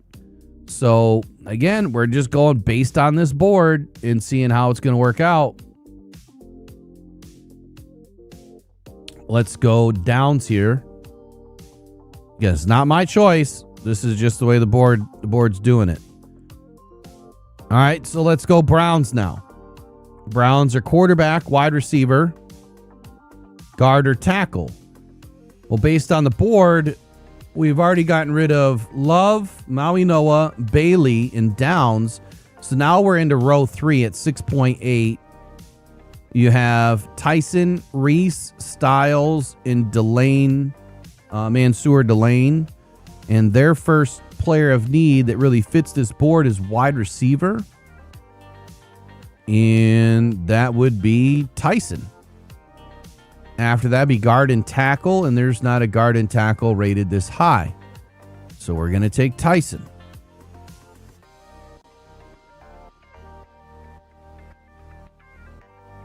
All right, Tyson goes to the Browns. Next up, we have Washington. They need a running back. Well, we've already taken the best overall running back. We've taken the best overall rated wide receiver in Tyson. Defensive line and safety. There's no defensive lineman this high. Safety would be at 6.7, which would be the next row down. But I think we have another wide receiver. We do. That would be Carnell Tate. Carnell Tate would be, if you kind of see what I'm looking at, I know it's hard to see, but you see how Tate is right there in that fourth line down. And in the third line, we still have Delane, Styles, Reese, Bain, but working left to right and vertically, there's no safety that's ahead of Tate. And it doesn't show edge, so we have to go Tate. All right, so next up would be the Saints, wide receiver, defensive line, or linebacker, which means we get to jump back up into this board and head towards Styles and Reese. Well, clearly Styles is the linebacker. Reese is more of the edge at the next level. So we're going to take Styles here for the Saints. Man, players are slipping like crazy based on this board. Okay, so next up we have the Chiefs, wide receiver, edge, or DB. Well, this is an easy one. Arvell Reese. He would be the highest rated edge. The next wide receiver is Boston, and he's down the next row. Bengals up next. And they need guard, defensive line, linebacker, and safety. So on this list, come on, go back. There we go. Guard, no guard is rated high enough. Unless we were to take Proctor and slide him in at guard. There's Lone he's a 6.7. Okay, so defensive line, we don't have anybody in defensive line. Linebacker is gone, and safety. So at this point, we're going to take the best guard, and that is Neone. And after this would be the Dolphins on the clock, wide receiver, guard, or defensive back. Well, we did leave a defensive back on the board here, and that is Mansour Delane, rated at a 6.9. And so that is going to be Delane, or Mansour Delane. On the clock next would be the Cowboys. And defensive line, linebacker, or corner. Defensive line, linebacker, or corner. We already got rid of Delane. Styles is gone. Bailey, Downs, Maui Noah, Tyson, Love, Tate, Neone. All right, so defensive line, linebacker, or corner. There's not another linebacker available, but there is for defensive line, and that is where we would end up with Caden McDonald. He's rated at a 6.7, so he's kind of in that fourth line down. And he's ahead of everybody else, so this would be Caden McDonald. Wow, this is going to be a funky draft. All right, next up, we got the Rams, and they're looking for a wide receiver, a tackle, or a linebacker. Well, the next best wide receiver, again, based on this board here by Sports Info Solutions, would be Denzel Boston. Okay, but he's ranked underneath Tate. But there is a tackle ahead of him, and that is Proctor. And there's no other linebacker or anybody else ahead of Proctor. So this is where Caden Proctor goes. He goes to the Rams. Where is he? There he is. Proctor's now a Ram. On the clock would be the Baltimore Ravens.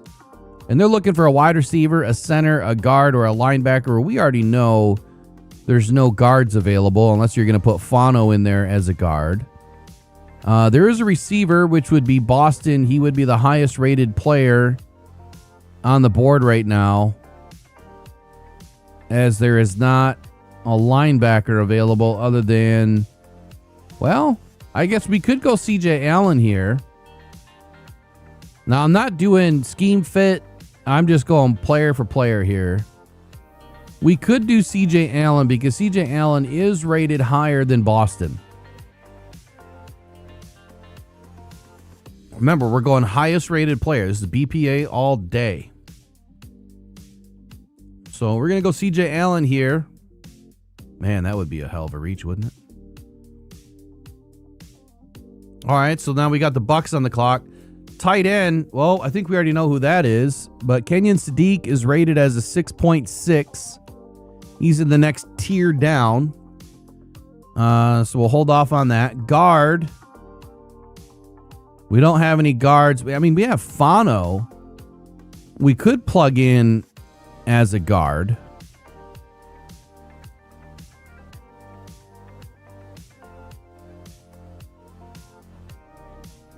He's primarily been a right tackle, but given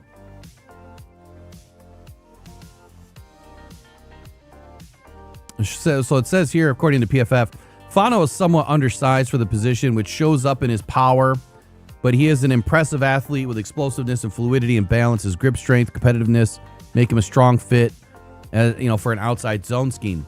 So I think we're going to plug Fano in here, and we're going to shove him inside as a guard. Otherwise, if we go edge, then, I'm sorry, I have to recant that. If we're going to go edge, which would be the next highest graded player, I almost screwed up. It would be Bain. So Bain goes to the Bucks. Now for the Jets, definitely not taking Simpson here. Wide receiver, edge, or corner. The next highest graded edge would be Akeem Messidor. And he is ahead of the next highest graded wide receiver, which would be Denzel Boston. And then corner would be Avian Terrell, who is equally rated to Messidor. So this is where Messidor goes to the Jets. And now for the Detroit Lions. Tackle, defensive line, or linebacker.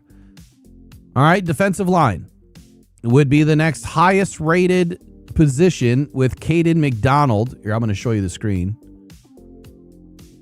If you look directly in the center under DT, okay, I'll show you what I'm looking at. So you have Caden McDonald right here. He's a 6.7. Okay. And the Lions are looking for tackle, defensive line, or linebacker. Well, for tackle, the next one is Fano. But Fano, as you can see, is underneath. He's at the next level down. So McDonald is ahead. And there are no linebackers. There are no linebackers that would be anywhere close to pick 17. So that means we are taking Caden McDonald to the Detroit Lions. And you know what? I wouldn't be mad. I'm surprised that safety wouldn't be on there. Now, if we were going off of my board, safety would be pretty high. Where's McDonald? Man, on. He's dropped. Did I already take him? Hold on. I already took him, didn't I? I did. Hold on. All right. We got to revisit that. Tackle, defensive line, or linebacker. There's no other defensive line other than Hunter. So now we go back to tackle. Fano's gone. Proctor's gone. Neoni's gone. It's still defensive tackle. This is Lee Hunter. Lee Hunter, which is outside the first round. According to many, he's outside the first round. This would be Lee Hunter. Wouldn't it be nuts if this draft went this way? Yeah, we can't do any trades or anything. This is just so if you haven't been listening, Wilson, this is Sports Info Solutions board. As we keep going back and forth to the board that I keep showing you, that's the board right here. This is Sports Info Solutions. This is their vertical or draft matrix. Excuse me, it's their draft matrix, and so it kind of shows you who's in line to go where. All right, and as you can see, I just took Lee Hunter. McDonald's gone. I would have taken him. Neoni, Fano, Proctor are gone. Tate is gone. We don't need a wide receiver, so I'm not taking Boston. And then there's no linebackers for a while yet, so it was Lee Hunter. All right, next up, we've got the Vikings. Vikings looking for a running back, a center, defensive line, or safety. All right, if I go safety here, safety would make a lot of sense. And it looks like, let me just go review this board real quick. So Downs is gone. Delane, Styles, Bain, Reese, Bailey, Maui Noah, Tyson, Love, Tate, Proctor, Neoni, McDonald, Messador, Allen. They're all gone. Hunter's gone. Fano. And so we're now back on defensive line, and we don't have a defensive line rated high enough. So it's going to be safety, and this worked out perfect because that is Dylan Thieneman. And that just happens to be the highest rated player left on the board for PFF. On the clock would be the Panthers, wide receiver, tight end, center, or defensive line. And this is clearly going to be a wide receiver here, which would be Denzel Boston, who's the next highest rated player on the board. Cowboys, pick number 2, defensive line, linebacker, or corner. What was their pick the first time? Caden McDonald was defensive line the first time. So we'd be looking at linebacker or corner, or it's the next highest graded player, right? And the next highest graded player would be Avion Terrell as the corner, as we do not have a linebacker yet rated high enough. Next up would be the Steelers, quarterback, running back, guard, or tackle. Well, we know we don't have any quarterbacks. We don't have any running backs yet this high. Guards and tackles. So the next highest rated player on the board is going to be Lomu. It is going to be Lomu. Here, I'll switch back and show you. He's right there in the middle, right here. Lomu is rated at a 6.6. It's too bad they don't need a tight end because that's where Kenyon Sadiq would go.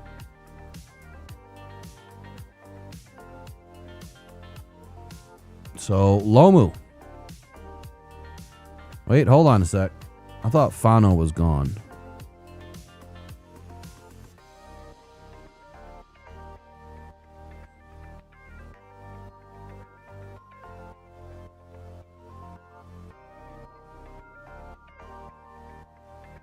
Nope, we're going to give him Fano.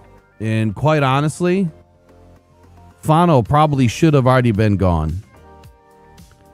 If I go back and look, I probably would have swapped Fano for Lee Hunter for the Lions. Here, hold on. I'll fix it.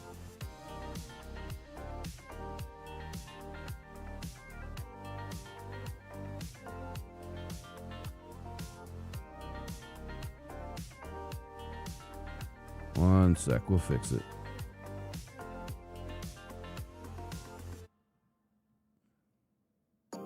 See how difficult this is? Even following the board? It's kind of tough.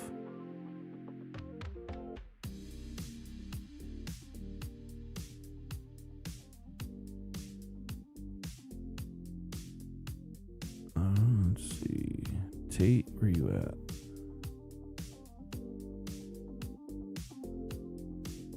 Sunny Styles.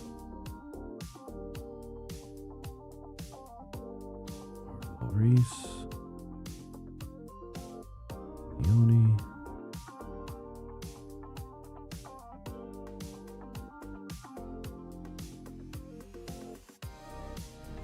Wait. Okay, McDonald.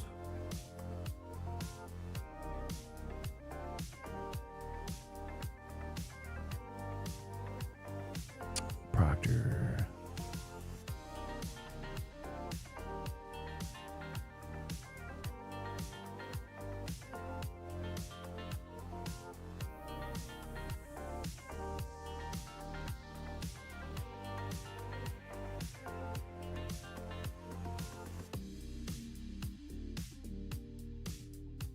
Almost done.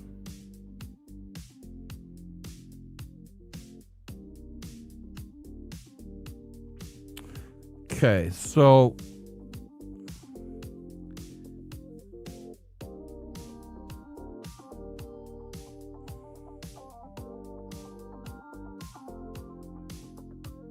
Messador. Let me just go back and double check here. So I was looking for the Lions. It was tackle, defensive line, and linebacker. And when I go back, no, I think I did it right, because when I go back and look at this, it was the highest rated. And well, no, I take that back. Hunter and Fano are rated the same. And if I go in order of operation, it would have been tackle first. So I should have taken Fano for the Lions. The next pick wouldn't have changed. Running back, center, defensive line, or safety. It still would have been Thieneman. And then wide receiver, tight end, center, defensive line. Wide receiver is ahead of Hunter, so that pick was right. Denzel Boston.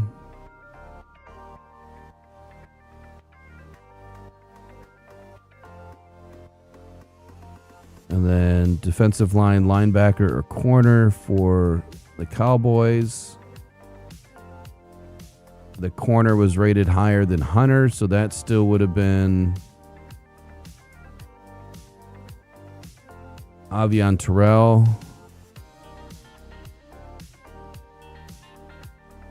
And then Pittsburgh, where we just were. Quarterback, running back, guard, or tackle. And I gave them Lomu. Based on this board. Because there's no guards. There's no running backs. There's no quarterbacks. So it's Lomu.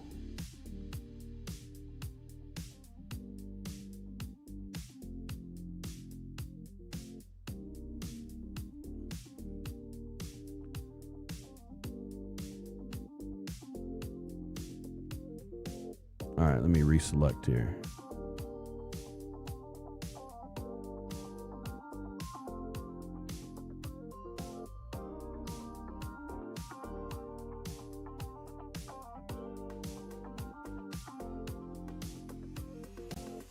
So there we go. I got the Lions taking Fano there. So we updated. Lions took Fano based on the board. That's the way it fell. All right, pick 22. Chargers are on the board. And from left to right, wide receiver, guard, defensive line, or safety. Mekhi Lemon is a 6.7. He's the next highest rated wide receiver. So now we have to see if there's a guard, defensive lineman, or safety ahead of him. And there absolutely is. Emmanuel McNeil Warren and Lee Hunter. And if we go order of operations, we're going Lee Hunter here, which, yeah, I wouldn't do.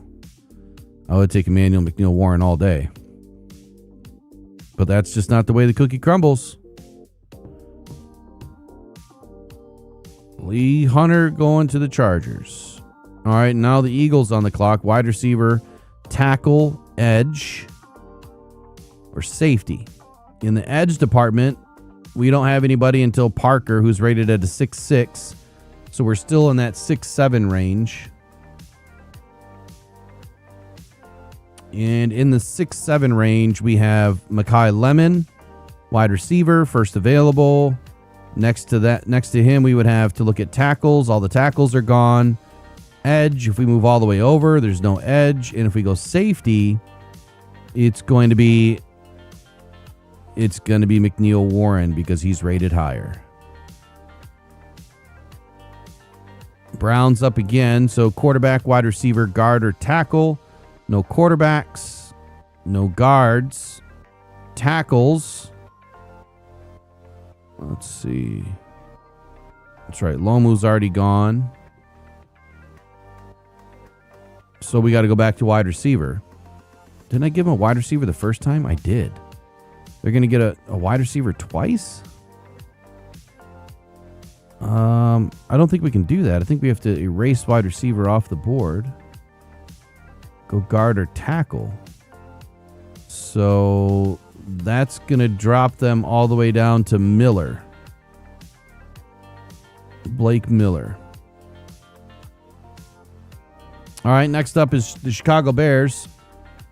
Chicago Bears looking for center, defensive line, or safety. Well, there's definitely no centers here. Defensive line, it would be Peter Woods, who would be the highest rated so far. And then safety, all the safeties are gone right now for a while. So it looks like we're going defensive line and Peter Woods. I'm definitely going to save this one and see if it turns out anywhere close. Bills up next. Guard. We don't have any guards. The next one up is Dunker. Defensive line. It would be Caleb Banks. Would be the next highest rated defensive lineman. Linebacker. We definitely have a linebacker that's rated a little bit higher. That would be Hill Jr. And safeties. We don't have any safeties. So it's going to be Hill Jr.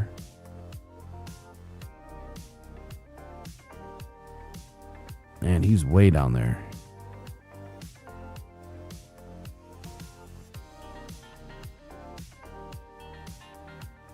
Wow. How is he rated higher than all these guys? Interesting. All right, next up we have San Francisco 49ers. They're looking at a guard. We don't have any until Dunker. Tackle. Next one up is Freeling. Edge. This is where we're probably going to have to go Keldrick Falk. Because we don't have any safeties. Keldrick Falk.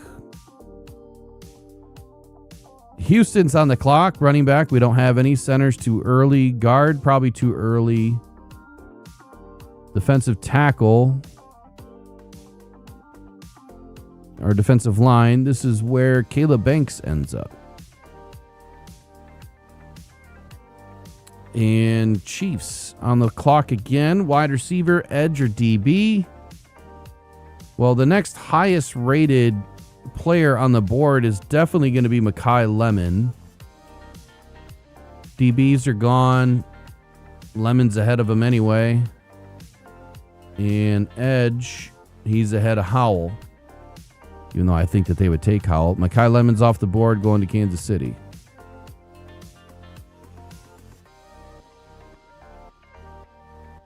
Why are you not able to see this?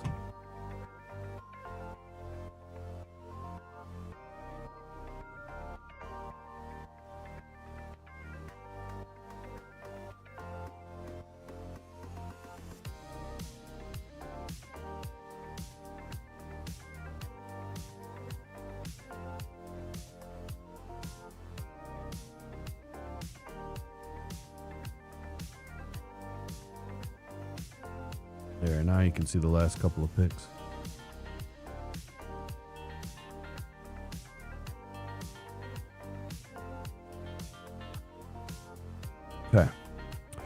As far as the Dolphins go, oops.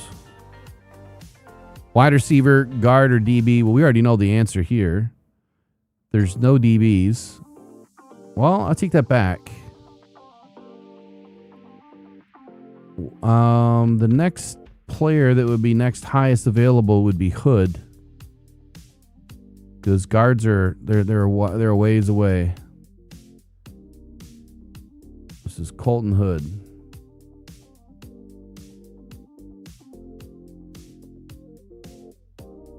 And Patriots, tackles, defensive line, or linebacker.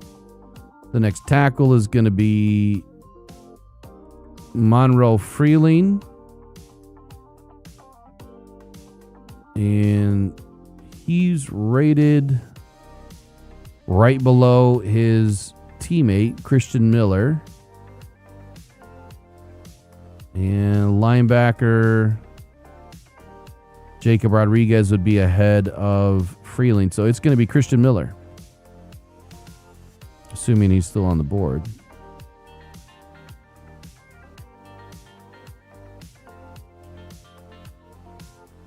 Did I already give him to somebody? Oh, there he is. Wasn't to him yet. All right, last on the board here, edge or defensive back for Seattle. And this is TJ Parker.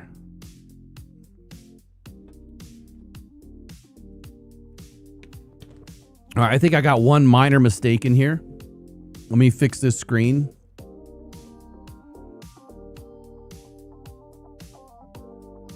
Let me fix the screen and then we'll go over it.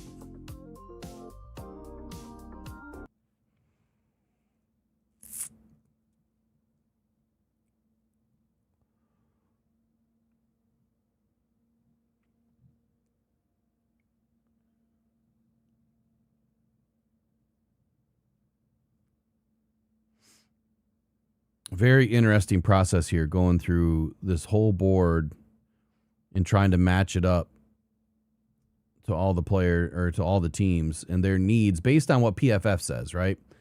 So that's based on PFF's needs analysis and Sports Info Solutions board as far as best player available. Now, I've tried creating my own boards in PFF. I've created a couple, and that's kind of what I'm working on. So when I do like my major reveal for my final mock drafts, is I'm going to be using my own board. I didn't realize I could do that this whole time.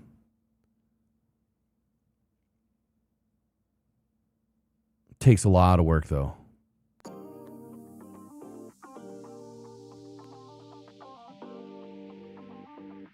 All right, so this is how it shook out, and I think I have one minor mistake. I think that at the bottom here, Keldrick Falk and TJ Parker should be swapped. So San Francisco should have TJ Parker, and Seattle should have Keldrick Falk. So I think, unless, yeah, no, it should be flip flop that way. So I'll have to fix it. I'll do it again when I'm done here and flip it. So Fernando Mendoza, I put him at number 1 just because he's supposed to be number 1, but he wouldn't have been the number 1 player off the board. The number 1 player off the board in this case, if they were picking first, it would have been either a wide receiver or a tackle. And so it would have been Tyson off the board first if we didn't think that Fernando Mendoza was going number 1, which, you know, I guess that's a foregone conclusion now. So David Bailey goes 2, Maui Noah goes 3, Jeremiah Love goes 4, which he's been mocked there quite a bit. Caleb Downs at 5 to New York. I think that's way too high. Jordan Tyson, I think that's way too early, but I wouldn't be surprised because the Browns just do Browns things. Cardinal Tate, he has to go before Tyson. But it's just the way the board kind of shook out. And honestly, I don't know how. How did I do that? So let me go back. Quarterback, wide receiver, guard, tackle. You know what? Browns, that should have been That should have been Tate, but see, Tate's not rated as high as Tyson. That's just my 2 cents. Sonny Styles goes at number 8. Reese goes at number 9. So they still go in the top 10, but they don't go in the top 5. Olave Vega Neoni kind of slips a little bit, going still in the top 10, though. Vanseur Delane, I don't think that's going to happen. Cade McDonald, I could see that happening with the Cowboys. Proctor, I could see that happening with the Rams, but I don't know if they necessarily need a tackle. Could slide him in at guard. CJ Allen, that's way too early to the Ravens. Ruben Bain, I kind of have a middle of the first round to the end of the first round. Akeem Messidor, back-to-back. Miami guys. Akeem Messidor to the Jets does make sense. Fano to the Lions. It was one of the earlier mocks. Fano was going there. Dylan Thieneman, I've had him mocked to the Vikings numerous times. Boston to the Panthers kind of makes sense. I could see the Cowboys taking Avion Terrell after they've selected Caden McDonald. And then Caleb Lomu going to Pittsburgh. That pick does actually make some sense. They need to rebuild their trenches. Lee Hunter. Manuel McNeil going at 23 to the Eagles makes so much sense. It's not even funny. I hate that pick, though. I don't want to see Emmanuel McNeil-Warren in Philly. Blake Miller going to the Browns. That one makes sense, too, because they need to build the trenches. And I've kind of done this with them, too, where I've flip-flopped those 2 picks from tackle or guard to wide receiver, because I kind of feel like Shedeur Sanders needs a receiver he can build with, and at the same time, he also needs an offensive line that he can work behind. And so I think offensive line would probably go a little bit earlier to the Browns, simply because all the good guys are going to be gone, most likely, by pick 24. Peter Woods to Chicago, I see it. Anthony Hill in the first round, I don't see. Keldrick Falk, I see in the first round. Caleb Banks, I think, could sneak into the first round. But as I was mentioning earlier, it's that motor, man. Like, when he's on, he's on. Colton Hood, like I said, ended up in the first round. I think it was a real possibility, and it just happened. Going to the Dolphins. Christian Miller, I also mentioned could go in the first round. Just happened. Went to the Patriots. And TJ Parker sneaking in at the very end while he actually went at pick 27. Keldrick Falk and TJ Parker should be flip-flopped, and I will fix that and download it. I'll make sure that I'll go through this one more time when I'm off air and make sure it's 100%. And then I'm going to keep it, and then I'm going to post it so that y'all can go and get it if you want it. So you can hang on to it, and let's see, hey, did the SIS board come close? How many did they get right? Now, you could probably do it many different ways. As far as I took the highest graded. I didn't go in order. And then depending on who, your picks are, or I guess who you feel like your needs are for those teams, it could totally change which players, are taken and where they're taken. If that makes sense. Hopefully I'm making sense.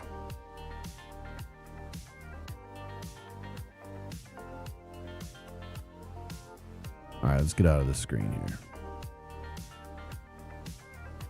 All right, so interesting day, man. Brugler puts out the beast. I'm definitely going to have a lot of reading material today. I really enjoy reading Brugler's takes, and they spend so much time, but I have it downloaded.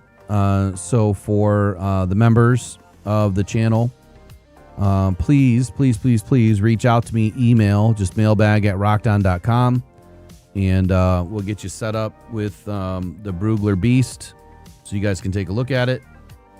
And that's if you want it. If you want it, we'll make sure you guys have it. But we have a lot more to go through on this top 100. I think we got through the first 50. Maybe we'll look at some more of them tomorrow, kind of look at the back end of the bottom 50 out of the top 100. I will tell you this, the last player in the top 100, and this is where I'm not just saying this because of where he played at school. I'm saying this because a lot of people have been mocking this player to the Lions at 50. And I've been saying from the very get, this can't happen. I don't see him as that good of a football player right now. And that is Jyshawn Barham is number 100 on Dane Brugler's The Beast. So boomer bust could exist here. He lacks the size to be an every down edge rusher. And I think that that's the key to all of this. If he was just a little bit bigger, I think that there's much more opportunity there. He's 240-ish. He weighed in at 251 at his pro day. How did he gain 11 pounds in a few weeks? Why did he gain 11 pounds? So here's what happened. Barham goes and drops all that weight to try to run fast at the combine. And then he tacks on 11 pounds, so when he gets to his pro day, well, then he can weigh a little bit more. But there's some big discrepancies here. Even at his pro day, University of Michigan measuring him, he lost 2 inches of wingspan. So at the combine, his wingspan was 80 1/8, and at his pro day was 78 3/4. His hands got bigger at the pro day. His arms got, 3/8 of an inch, 4/8 of an inch longer, half an inch longer. But his wingspan dropped. Make it make sense. He even lost a 1/4 inch of height. It just goes to show that I guess no two people know how to measure the same person. I don't understand it. I really don't. I mean, the hands shouldn't be getting bigger unless it's from all the weight that he just gained, or if he had a lot of water weight going on. But he ran a 4.64 40, so he has the speed. He had a good broad jump. He had a decent vertical. A good 10-yard split. But he didn't do any position drills or anything like that at the combine. Explosive, absolutely, but he's just missing a few elements to his game. I just don't see him going at 50. Now, if he somehow goes to 118, take him 1,000%. If you move up to 98, take him 1,000%. But outside of that, I wouldn't take him at 50. I'm just glad other people see it too.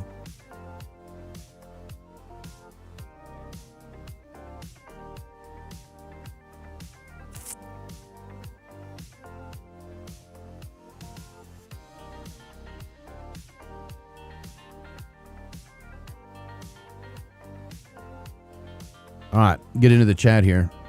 Attila the Hun. Hasani Mahdi sounds like it's in the chat. Oh, you got a very bad cold, man. Sorry to hear that. And we've all been battling this crud. I don't even know if I'm going to go to the draft because I just don't want to get sick again. Everybody that I've talked to that went to the combine got sick. There a guest on the other day got so sick he flew in and flew right back home. So I don't know what was going on, but it hit everybody. Attila says, I have a weird formula for the Lions' needs. 1, lost snaps by retirement or loss in free agency, plus 2. Age, health, injury, and declining play, plus 3. Best return on investment on which round and position. Yeah, you're going to have to explain that because just reading that, I'm not sure I follow, unless that was just 1, 2, and 3. Maybe that's what it was. I have a weird formula for the Lions. 1, lost snaps by retirement or loss in free agency. 2, age, health, injury, and declining play. 3, best return on investment on which round and position. So you're more value with your third thing. You're more value. And then age, health, injury, and declining play. Would that be on the current roster? And then lost snaps by retirement or loss in free agency. I mean, obviously, the first one, I think everybody does. You know, you're looking at what you lost. How do you replace it? But as far as the age, health, injury, and declining play, Lions should be fairly young. I mean, everybody should be healthy going into the season, minus a couple of guys. Right? And declining play, I don't think we have anyone with declining play still left on the roster. So just because we got so much younger, you know, like Glasgow's gone, Decker's gone, DJ Reader, age, you know, maybe declining play there. I mean, I still think he played fairly well, but I get it. I get what you're saying now.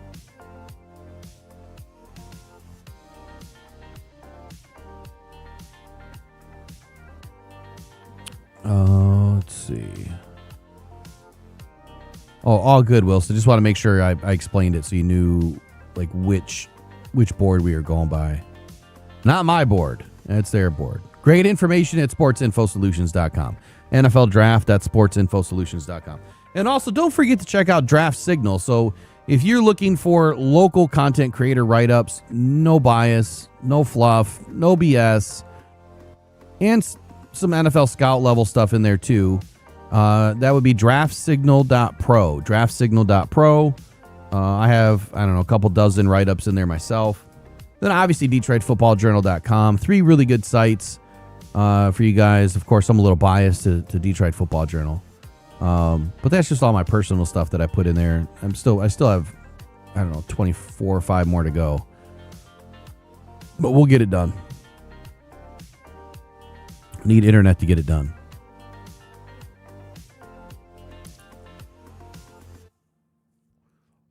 There was an article I came across that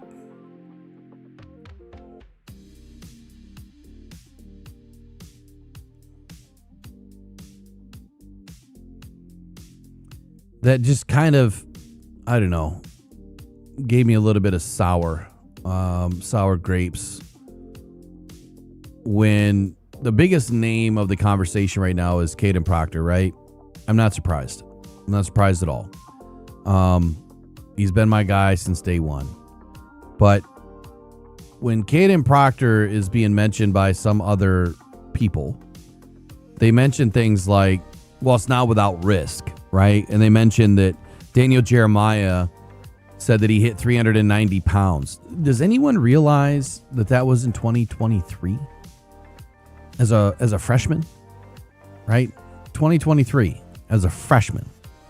He has not been higher than 266 since. And he was down to 348 just before he weighed in at the combine, where he weighed 352. His weight has been managed for a long time now, and his play has gotten better and better every year. And now into a pro system, if you don't think that in that contract that there's going to be some stipulations, because in every rookie contract, it's pretty much all the same, but each team can put in, a little bit of fluff, some things that they want this player to do. And so in there, they can say you have to weigh in twice a week. And you if you're over 350 pounds, then you have to go do X, Y, and Z. Or, you know what I mean? Like, they can make that happen. They can make sure to manage his weight through his contract. And look, I think that Caden is a smart enough kid. It's hard calling a guy like that a kid at, 21 years old, that big. I guess when you're 45 years old, I guess I just look at things different, but I don't know. I guess I don't feel like I'm that old. I think he's smart enough. And I think that his ability is unquestioned to stay in shape. I'll just refer you back to the video that we watched a month ago on Caden. His workout video is insane, where he's been training before the combine. And if you don't think he's still training, he's still training. Look, I think he's got the world ahead of him. And yes, like all players, he's going to take a full year of seasoning in the NFL. Every player drafted does. Hardly ever do any of these players just jump out of the box day one and they're just setting the world on fire. That is so rare in today's NFL. And so for the last exercise of the day, I could go a little bit longer today, but I really need to get some work done today. I wasn't able to do anything at my 4 o'clock time today because we didn't have internet.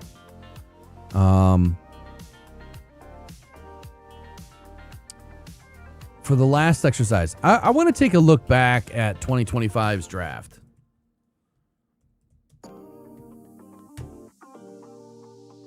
I'm going to turn down this music a little bit. And I am going to take another sip of my Zin here, man. I like this stuff. I can feel it doing its thing. Turmeric can do funny things to people. Like how it works with your stomach. So far, so good. So far, so good.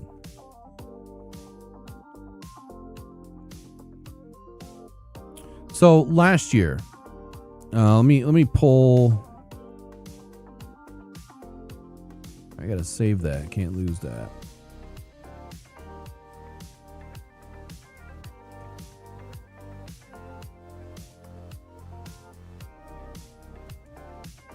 Let me pull up last year's draft.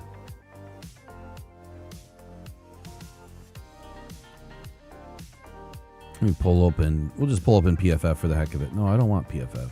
That I want regular PFF.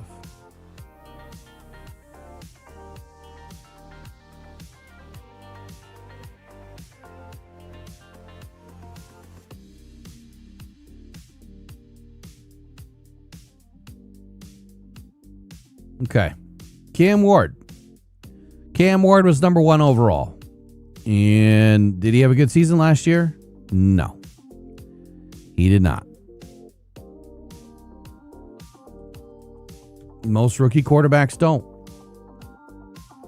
But if you look at Cam Ward's overall season, it was not good. Not good at all. He finished as a 58.5, 56.4 in the pass. Ran the ball well at times, but yeah, he did not have a good year at all. So that was to be expected because he was a rookie quarterback. All right, so the second player, Travis Hunter. After all of that huff and fluff about Travis Hunter that was about to be the best two-way player the league has ever seen, he put up 7 games. 7 games. Now, this is his offensive grades, I believe. Yeah, it's his offensive grades. He didn't play extremely well. He had 2 decent games. Week 5 against KC. Week 7 against LA. Had a considerable amount of pass snaps. But his overall offensive grade was a 62.2. And if we flip to his defense was a little bit better. A little bit better. Now, he didn't have any... I don't think he had any interceptions, did he? Nope, no interceptions. 60% reception rate. 78.8 when targeted. So if I'm Travis Hunter, I'm playing defense, man. Like, I think that's where he belongs. But he didn't have a great season for being the number 2 overall pick. How about Abdul Carter? Abdul Carter was supposed to be this next best thing since sliced bread as an edge defender. He goes to the Giants. He had some meaningful snaps, but he was off the field a lot too. I mean, that's a Christmas tree of grades. If you believe in the grades from PFF, anyway. That's a Christmas tree. He's all over the map. All over the place. There's no consistency in his game. None. That's what I see. No consistency. I mean, piss poor tackling, 29.7.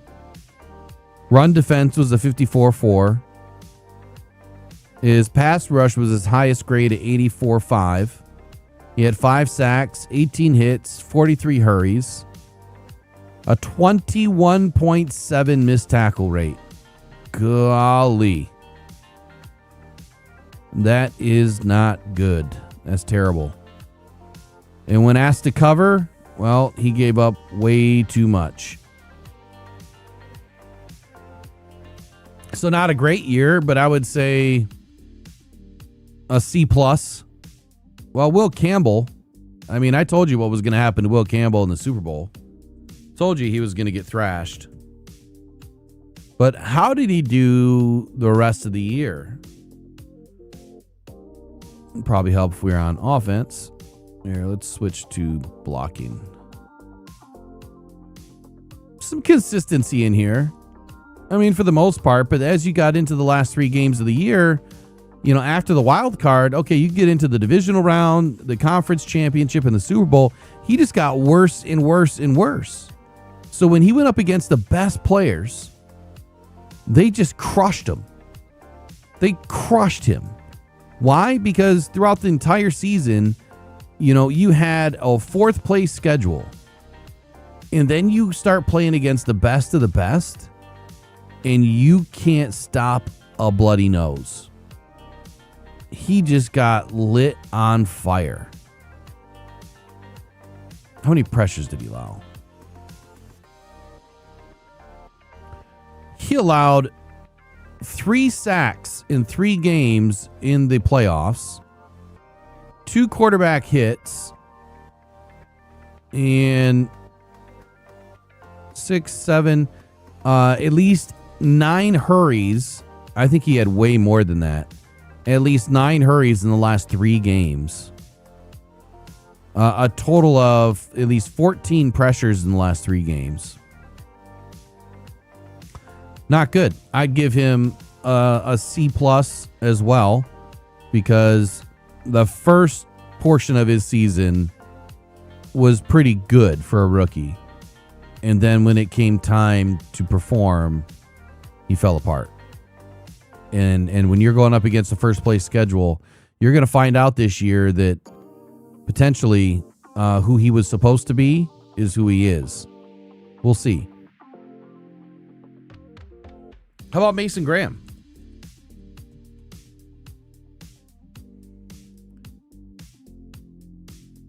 All right, Mason Graham. There's some consistency in here. It's not overall that bad. He's got a couple of good games. His tackling is pretty poor at times. His run defense is maybe average. So at the end of the year, he had 767 snaps. Defense was a 68.7. Run defense was a 62.4. Tackling, geez, 39.1. You know, let's, for grins here, let's compare him to Tyleik Williams.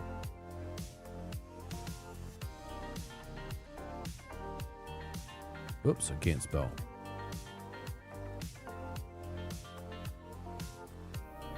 Tyleik Williams was a 62.1 and a 53.8 defense and run defense. Mason Graham, a 68.7 and a 62.4. That's not that big of a difference for me, for being, you know, the 4th pick overall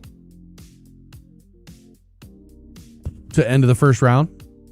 Tackling, a 39.1 for Mason Graham. Tyleik Williams, 64.2, damn near doubled him up. Pass rush, Mason Graham was a 62.3. Tyleik Williams, a 68.2. So I don't know how his overall grade. Defense was a 62.1, and Mason Graham's is a 68.7. He did have 1 sack, and so did Tyleik Williams. Tyleik Williams had one hit and 17 hurries. Graham had 4 hits and 31 hurries. So he was getting in the backfield a little bit more. Also, different style of defense. And you have Myles Garrett. So that does help. 9.8 missed tackle rate. Tyleik 4.8. So overall, again, if you took Mason Graham or Tyleik Williams, I think they had very comparable years. You know, outside of a few extra hurries and a couple extra hits. You can't tell me that Tyleik was that much worse or different than Mason Graham. And that's why I know for a fact Tyleik is going to have an amazing year this year. Ashton Gienti.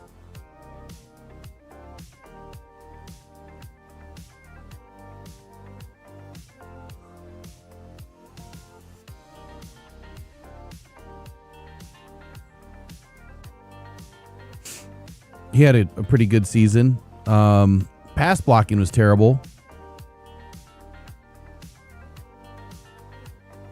Let's look at his rushing. Almost 1,000 yards in his first season, 3.7 yards an attempt, only 5 TDs, 2 fumbles. But that was a pretty good season, man. So I'd give him a solid B plus for a rookie year. A solid B plus. Armand Membu.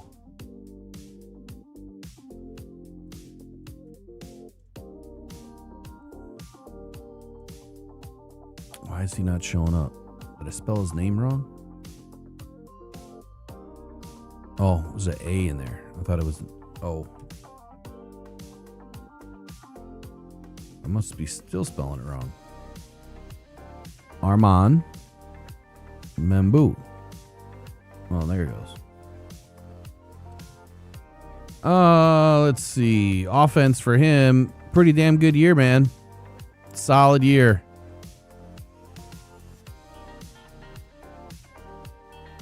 $72.7 on offense, 73.8 pass block, 72.1 run block, 1,045 snaps.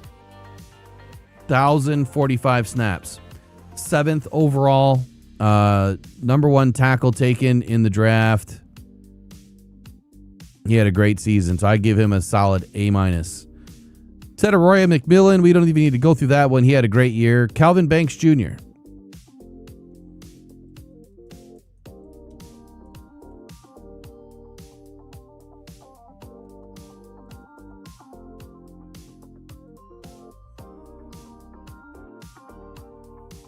He had a good year. He was the number 2 overall tackle taken. 1,066 snaps. He had a solid A- season. It's not letting me slide over. I want to slide over. I want to let me slide over. Come on, PFF. What's going on here? Oh, I'm in the wrong screen. That's why. There we go. 73.5 in total offensive grade, 76.2 run block, 70.4 pass. Man, allowed 5 sacks though. That's quite a bit. 7 hits, 34 hurries, and 46 pressures overall. He has some things to clean up, but that's a damn good year for a rookie tackle. Colston Loveland, I think he had a pretty good year too. Or at least in parts and pieces he did. Ooh, couple of big grades in there. That's 1, 2, 3, 4, like 5 elite grades in here for offensive output. Started off a little slow. Finished as an 84 overall. Oh, let's do receiving. 84 overall receiving. 86.2 receiving, 87.3 as a drop, really good. 81.6 fumble. Pass blocking was terrible.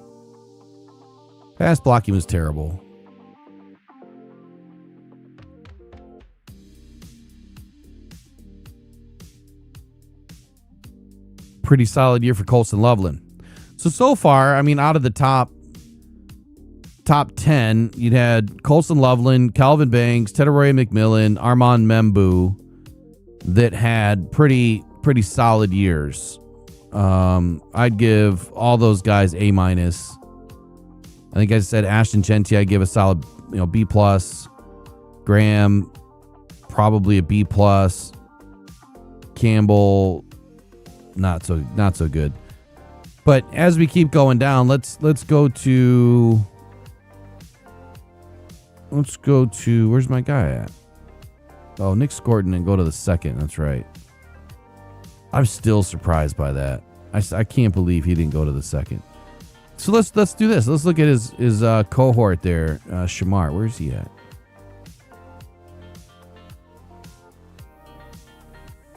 Shamar Stewart. Here he is. Bengals. Bengals had a rough year.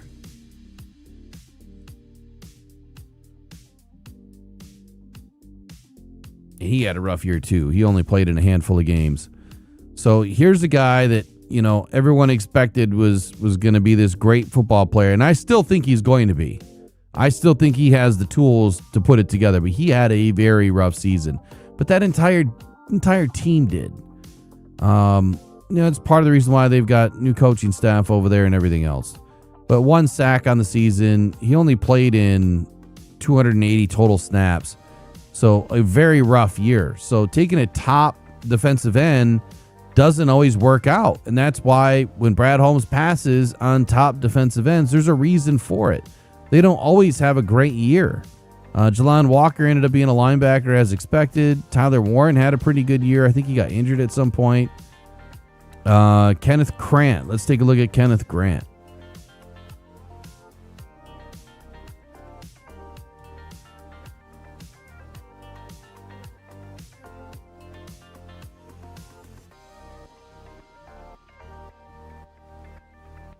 Yeah, I like Vega too, Steven.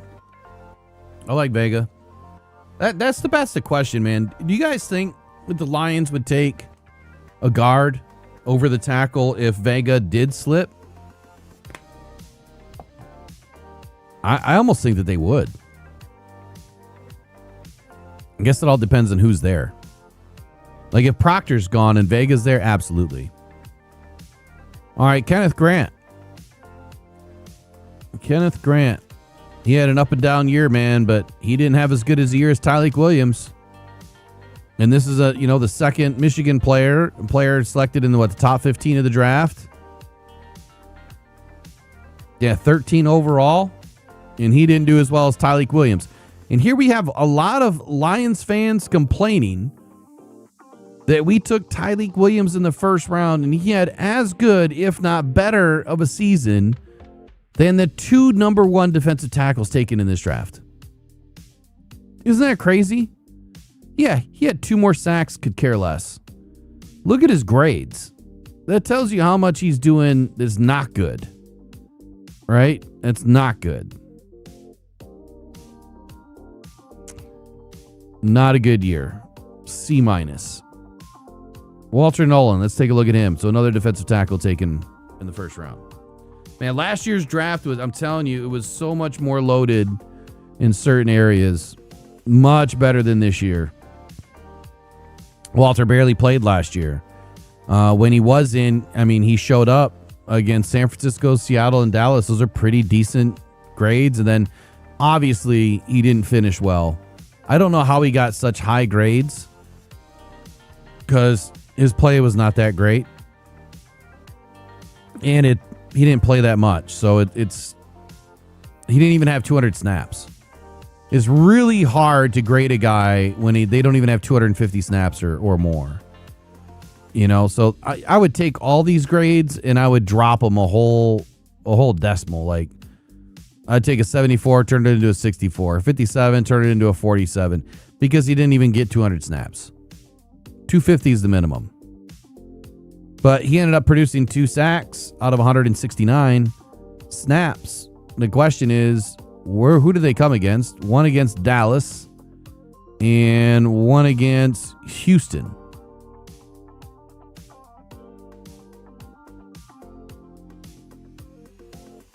Not a good year for him. He's got to get healthy. Mika Ibuka, we know, had a great year. All right, how about the next defensive tackle, Derek Harmon? How did his year end up?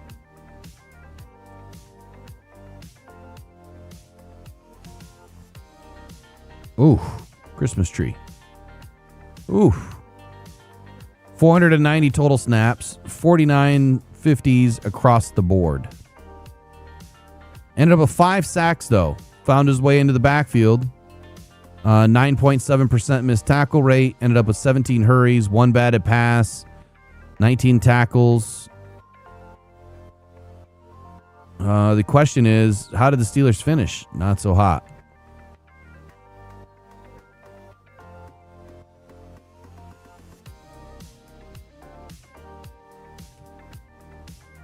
Then you have to take into consideration, too, what is he doing on that defense that's different than like Tyleik Williams? Well, operating out of a 3-4 defense that Pittsburgh runs, he's getting more opportunity. They might even, I don't know if they single gap over there. Probably. But he had more opportunity to get into the backfield, especially if he's lined up, next to Watt or whomever. I'd have to go back. I didn't watch any tape from them. I watched a couple of games from them last year. I watched one for sure against Detroit, but I watched a couple of their games. I probably watch 80%, maybe 70% of all the games, especially when I got Red Zone going. So he obviously had a D- type of a season. Some good output, but stats aren't everything. We know Matthew Golden didn't have a good year. Jackson Dart, I thought that he was good when he played, but he has a lot of growth. James Pierce had a great year, but unfortunately, he ruined his entire life.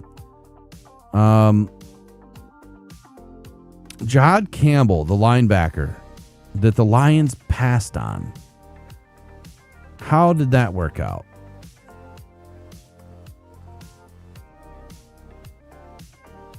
I spell his name wrong? Oh, it's 2 A's. Come on, work with me here, PFF. You know who I'm looking for. He had a pretty good year. No sacks, though. Not one. But overall, he had a pretty solid year, man. Didn't have that great of a season in the pass rush, but he did do his work elsewhere. He doesn't miss tackles, only 7.3%, ended up with 21 stops, and did pretty decent in coverage. Still gave up a 97.3 when targeted, but he did pretty good, man. He's going to be a good linebacker. That would have been a player that I would have loved to have seen the Lions get last season, but they had their reasons. But overall, when you look at half of this board in the first round, they probably had C+ or worse type season.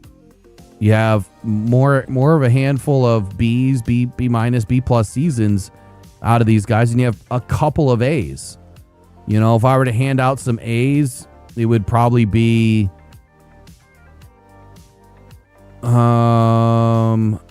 it would probably make a Buka for sure. Gray Zabel, I want to look at him too.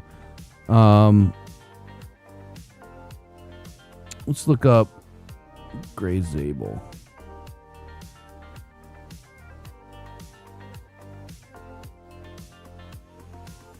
I'm pretty confident he had a great season.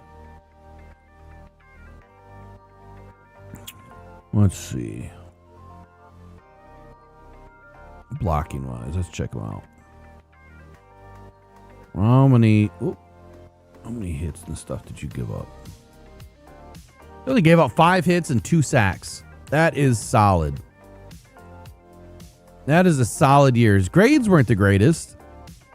Probably primarily because running behind him or pass blocking might have been a bit of a trouble, but you only gave up 5 hits, 2 sacks, and 26 hurries, and you won a Super Bowl.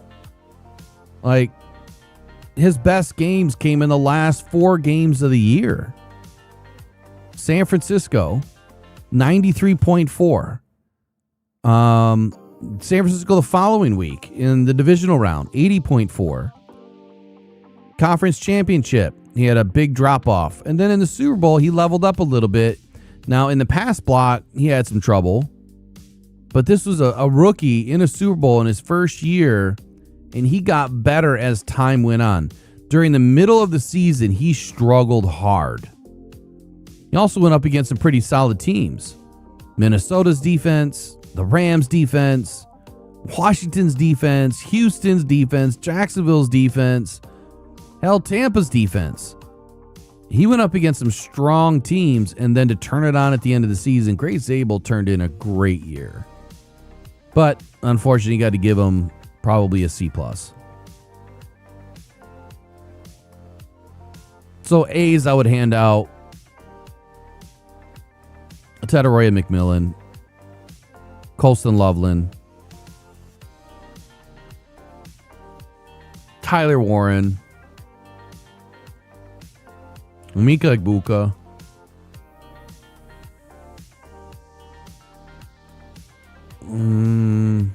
That's probably it.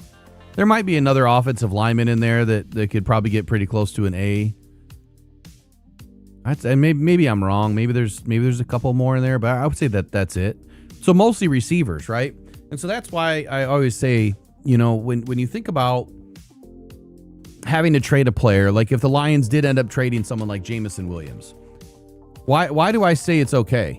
Like, you're gonna find somebody to replace him. You're more likely to find a receiver to replace that kind of production than any other position. I mean, look at that draft. You had here. Let's just go to where is he? Emeka Egbuka. I mean, what a crazy season he had last year. Wasn't he like the number one receiver of the year? Statistically? Or he's close.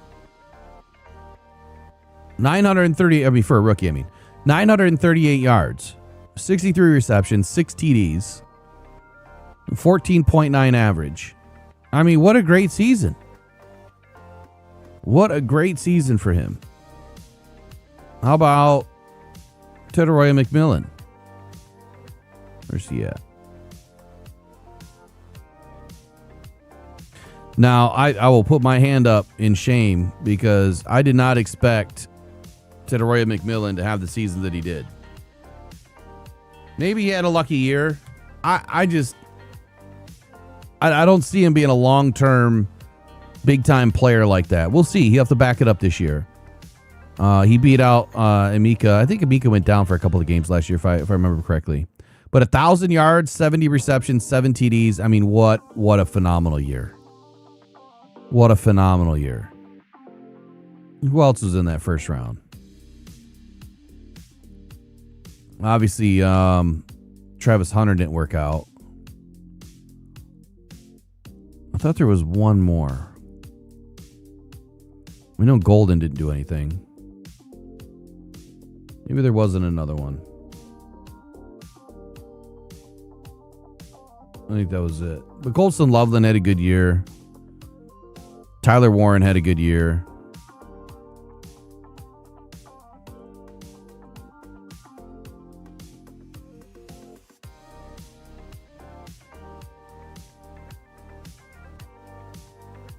I mean, 76 receptions, 817 yards, 4 TDs. I mean, that's rocking. That's rocking. What a great year for him. So you can find replacement value.